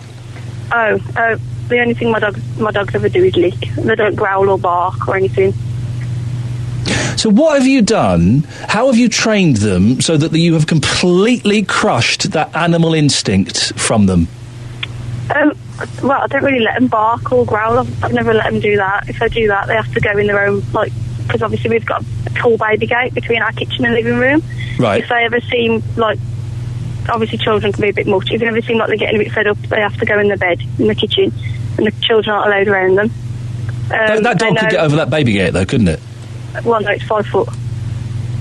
You reckon it couldn't climb over? No, definitely not. Okay. And also, they're not allowed to. They know that. But the very fact that you notice that the dog is getting irritable or irritated with the kids, that indicates that they're not completely under control. No, I mean, it's not so much that they're getting irritated, but, if you watch it, I think that would irritate me. I've got quite a short fuse, so that would, if my kid was poking me and pulling me, that would irritate me. So I'm like, all right, I'll just put you out for a bit. And to be honest, they're just going to calm down. But what you're doing is you're humanising the dog. You're attributing human reasoning and emotion to the dog when it is a wild animal. All it takes is for a kiddie to kick a dog in the wrong place, tread on its foot, bite its tail, poke it in the eye, and that dog, just out of instinct, will turn, won't it? Mine had all that done. When we had our first one, my daughter was she wasn't even born, and she grew up like playing with her, pulling her ears and things. And even though, like, obviously, my daughter, stop doing that. Even though obviously my daughter knows now not to do things like that, and we as much as we tried to teach. Well, for instance, I've got a 1-year-old and a 2-year-old, and we tell them, like, you don't do that. So I think in a way you have to teach children to respect the dog, but obviously my first child, she's a bit of a fan of animals, and she's really hyperactive around animals. Yeah. So our first dog, she kind of got the brunt of that, but she never ever growled, showed her teeth, barked. Even cats, she liked cats, she liked kids. On the one occasion, my husband did let her off the lead, and she did knock a child off a bike trying to lick her to death. Hey, hang on a second, but still, it's knocked a child off a bike. It was only it wasn't like a big bike or anything, but we did like really apologise. But there you go, and you say it was licking it, but still, you knocked a kiddie off a bike. Yeah, that's not fair on the child, is it? No, we did apologise, and she was okay. We did apologise to the parents. Okay. Danielle, listen, thank you very much. 03453 009956 is the telephone number if you want to give us a call. Susan has emailed. We have 3 beautiful cheese. Cheese? CHIs. There's not cheese. I'm going to a cheese restaurant in the week. Imagine that, a restaurant where all they serve is cheese. Anyway, we have 3 beautiful cheese. They are little cherubs. How could you not like my beauties? Let me just open the picture to have a look. Oh, that's horrible. It looks like a weasel. I imagine that some folk would like to muzzle you by some of the calls you've had this morning. Yeah, but Susan, the difference between muzzling me and muzzling a dog is I'm not going to, bite a child's ear off, am I? You might not like what I have to say, but I'm not going to sink my teeth into the sweet young flesh of a child or an old person or anything like that. Right, it's the last 15 minutes. It's flown by today. Thank you so much. Last 15 minutes of the show. If we could get some tips for those people who are not looking forward to the World Cup, how on earth are you going to avoid it? We're kind of lucky that a lot of the matches are late at night, but still. And that opening ceremony, I've never seen a World Cup opening ceremony before. So I guess I've been spoilt by the only opening ceremony I've seen is what was that thing we did? The Olympics. The World Cup opening ceremony. It was rubbish, wasn't it? It was rubbish. What did we have? We had trees on stilts and children with balls tied to their legs. And Jennifer Lopez and the bloke from Right Said Fred in a giant Terry's chocolate orange. And that was it. Couldn't hear a single thing that was going on. The sound was done by the same people who did the sound for Jamaica Inn. It was awful, wasn't it? 03453 009956 is the telephone number. Are we speaking to Mark Regan? Mark, are you there? Hello. Hello, Mark. How you doing? You're right. I'm fine. You know, a few moments ago you were talking about men topless and all that malarkey. Yeah. And you said, fat, ugly blokes. Put your shirt on, Mark. But the thing is, I'm carrying a pound or two. I don't mind admitting that. I've had me back waxed. But when I walked past your producer in my Speedos this morning, there was a look in her eye. I've got to tell you. I tell you why, she was surprised because, as you know, I do the show naked for medical reasons. Yes, obviously, yes. Well, don't we all these days? Yes. So she was surprised to see a man wearing any form of clothing. The look that she gave me, it was like I was an object. I don't mind telling you that. I was an object. I'm not a massive football fan, right? But I did gathered watch that. Have you picked that up? Yeah, you've been dropping 1 or 2 hints. I was contractually obliged to watch the first game, and I watched the opening ceremony. Was that a really bad opening ceremony? Was that pretty much par for the course? Apart from the London 2012 opening ceremony, bore the backside off me, to be honest with you. It's all gumph. It doesn't really matter. So I agree with you about the opening ceremony. I'm not going to agree with you about the World Cup, but the opening ceremony is just a bunch of dancers, really, isn't it? It was a little bit silly. Yeah, I don't know why they do it. I don't know who had the idea. We're having a football tournament. Let's have some dances before he gets underway. Because that's what football fans like so much is interpretive dance, you isn't see it? it down Villa Park every Saturday. You have all these people in leotards and flags and everything. Mark, you're on at midday. What's happening on your show? Well, obviously, unfortunately, and I gather you won't be listening because it's all about the World Cup, mate. Don't take it personally, will you? We'll be hearing from the likes of Roy Hodgson. We're looking at last night's game, which again probably passed you by. A remarkable game as Holland stuffed the defending champions Spain. We're looking back at that. We've also got live tennis between 12 and 2 as well. The iain Classic is in the semi-final stage, so we'll be taking in some live tennis as well between 12 and 2. Excellent stuff. I shan't be listening, but please don't take it personally. Picture me in my lime green Speedos. That's all you need. Beautiful stuff. Mark Regan from 12 o'clock. Thank you very much indeed. We've got 10 minutes left of the show. If you want to give us a call, now is the perfect time. What are we talking about? Topless blokes. We've talked about tats. We're talking about dogs, smacking kids, and also your tips, please, on... Well, just tell me what you're going to be doing for the next few weeks. If you're not a World Cup fan, how on earth are you going to avoid it? 03453 009956. The voice of Birmingham and the Black Country. BBC WM 95.6. Oh, just having a cheeky little stretch. Graham, are you still there? Ian, yes. Sorry to keep you waiting for so long, Graham. What would you like to say? To be honest, it's given me a chance to calm down a bit. I got in the car and I heard some woman who said had an English Bull Terrier for 6 years off her daughter, kept it in a cage in the front room, never took it off the lead when I took it out. That woman, and then in the end, I was waiting for that dog to do something, so I had an excuse to have it put to sleep. That was Marie, yes. That woman did not want that dog from day one. From day one. She might as well, when the daughter they wanted, they'd have been kinder to that dog to put it in a sack and drop it in the cut. I'll tell you that now. The way that woman treated that dog. In fairness to Marie, she only put it in the cage when the grandkids were around. She didn't keep it in the cage. You believe that? I think it was lying. I think I kept that dog in that cage probably 90% of its time. Well, no, listen. She didn't want the dog. She didn't want the dog. Graham, we can't say that because Marie's not here and we have to kind of take her word that she only put it in the cage. I tell you the thing that surprised me is when I kind of offered some condolences about the loss of the dog. No, she wasn't bothered. That surprised me, yeah. Would I give him Ian, we had an English Bull Terrier. It was a cross between an English Bull Terrier and a pit bull, American pit bull, George. Anybody who lives on Stone Cross will know knew our George. All the kids out of the school, all green school, they all knew him. We had to have him put to sleep 2 weeks ago, and he broke my heart. He was 16. He never bit a kid ever in his life, ever. And now you can call them wild animals. They're wild animals. They're domestic pets. They're not. Pets. Yeah, we domesticated them over the centuries, but they're still at heart a wild animal. Okay, then, so if a dog bites somebody, you've got to have him put to sleep. That's what I'm saying. Well, hang on. Where did you get that from? If a dog... Now, would you say that? If a dog bits somebody, that turns that dog then back into a wild animal, and you've got to have him put down, in effect. What type of bite are we talking about? Yeah. Let's qualify this. What type of bite are we talking about? If a dog actually grabs it, loses his rag, jumps on somebody and bites him, you would have that dog then has lost his. So he's now good to nobody, is he? You can't train him back.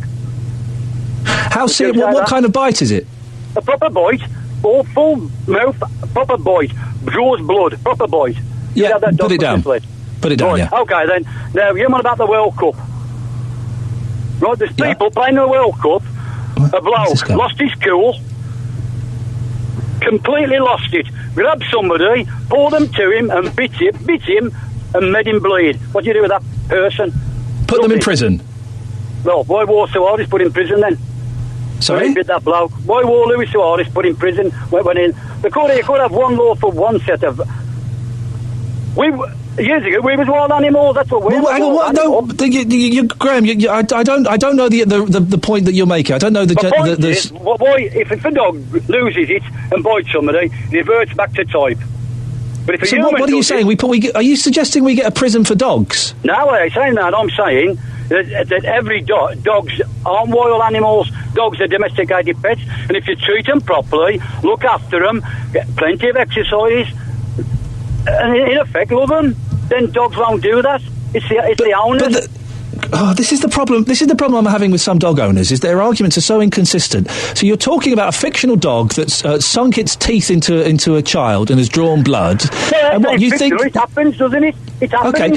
What do you think should happen to that dog? We just tell it off and we don't give it a bone? No, I haven't said that. I've said that dog should be put to sleep. But you said if a dog reverts to type, it goes back to being a wild animal. So, and humans do. The football tonight, No. tonight.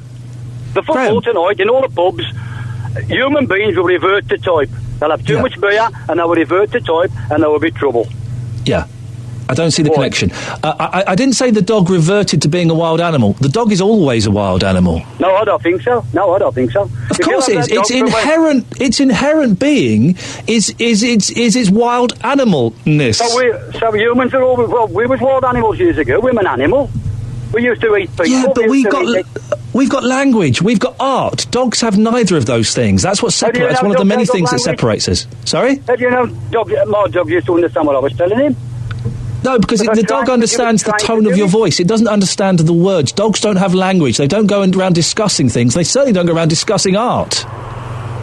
What's art got to do with anything? Because it separates us. Because we are humans. We have got art. We have got things that make our souls lift and are beautiful, and we appreciate things. Dogs don't. They're dogs. You mean like pictures art, or what do you mean, music, whatever? Yeah, art. We've got art. That separates us from all other creatures. Football is an art. Some people could consider it an art, yes. But you don't, do you? No, I don't. Well, I think Graham, about this woman, she shouldn't have had that dog in the first place. Graham, thank you very much indeed. She killed it. Okay, thank you very much indeed. Animals do not have secret art. They do not have secret cat galleries in bushes. Producer Joe is typing on my screen. The reason I threw the art in is because Graham was saying there... no, they don't. Graham was saying, that we are ultimately we're wild animals, human beings. Yeah, of course we are. But we are so much more than that. We have ways of expressing ourselves. We have language. We have art. We've got music. We've got pictures. We've got statues. We've got dirty beds. We've got all of these things that kind of puts us on a slightly different level. And I didn't get the comparison between, a footballer biting someone, if that's what happened. I don't know the story. And a dog biting someone. Yeah, if a dog bites someone... Who was the dirty bed woman? What was her name? She's got the teeth and the nose. What's her name? Who's the dirty bed woman? Oh, someone, 03453 009956. What, Emin, Tracy Emin. That's what I'm talking about. Tracy Emin. I've completely lost my train of thought now because I'm thinking about dirty beds. Ah, dearie me. Yeah, well, the thing is about dogs, they are inherently wild animals, and I know I've infuriated lots of you who are now going, yeah, but my dog would never do anything like that. My dog would never do anything like that. You just don't know. You just don't know, do you? Ah, dearie me. Listen, it was an unmade bed. Producer Joe, why don't you just come in and we'll have this argument on air? Or you could wait 2 minutes and we'll have the argument off air as I leave the studio. She's saying the bed was unmade, not dirty. No, it was dirty as well. It was an unmade bed and it was dirty. And didn't that bed just sell for like £1 million or something? £1 million for a dirty, unmade bed. Wowzers. I don't know if anyone had slept in it. I think that she may have done something in it. Right, listen, that's it. That's your lot. I'm going to shut up now. If you want to get in touch in the week, you're more than welcome to. You can email me, iain.lee@bbc.co.uk, iain.lee@bbc.co.uk. I spell it the proper way, just to keep you all on your toes. And if you've got any ideas for things that you think we should be talking about, if you want to carry on the conversation, then please do. If you want to send me abuse, I mean... You're kind of welcome to. I'd rather you didn't, if I was completely honest. I do get quite a lot of abuse, and I end up blocking a lot of people's emails. I'd rather you didn't. But if you do want to get in touch, you can send me an email, iain.lee@bbc.co.uk. Millie didn't get back in touch. Can we see, Producer Joe, next week, can we try and get Millie on the show next week and find out what happened? Millie was going... Oh, Millie, are you there? Ian, I thought this is open for us to talk, not you alone. Us, we must come in to talk, to help you out. Listen, we got Millie. We got 30. House. I know what time you got. You was there for long. I know. I got my. Millie, we got 20 seconds. Did you go and tell the woman off for her naughty kids? Listen to me. I went to the lady house. Yeah. Yes. And the children saw me coming to the house and they ran in the house. And I rang the bell and they said, the mother said, "Who is it?" She says, "Millie." They said, "What you done now?" And she came and said, "Right, those sons of yours was up there in the tree yesterday destroying the council tree." She said to me, she said to the children, "Why are you all in the tree?" And this one said, "It wasn't me, it was this one, it one Millie, the other one." We'll come back next week, I've got the news. Oh dear. We'll find out what happened next week, shall we? Commentary of it. We'll have to find out what happened to Millie next week, because right now it's midday. Let's get the news with Nicole Pullman.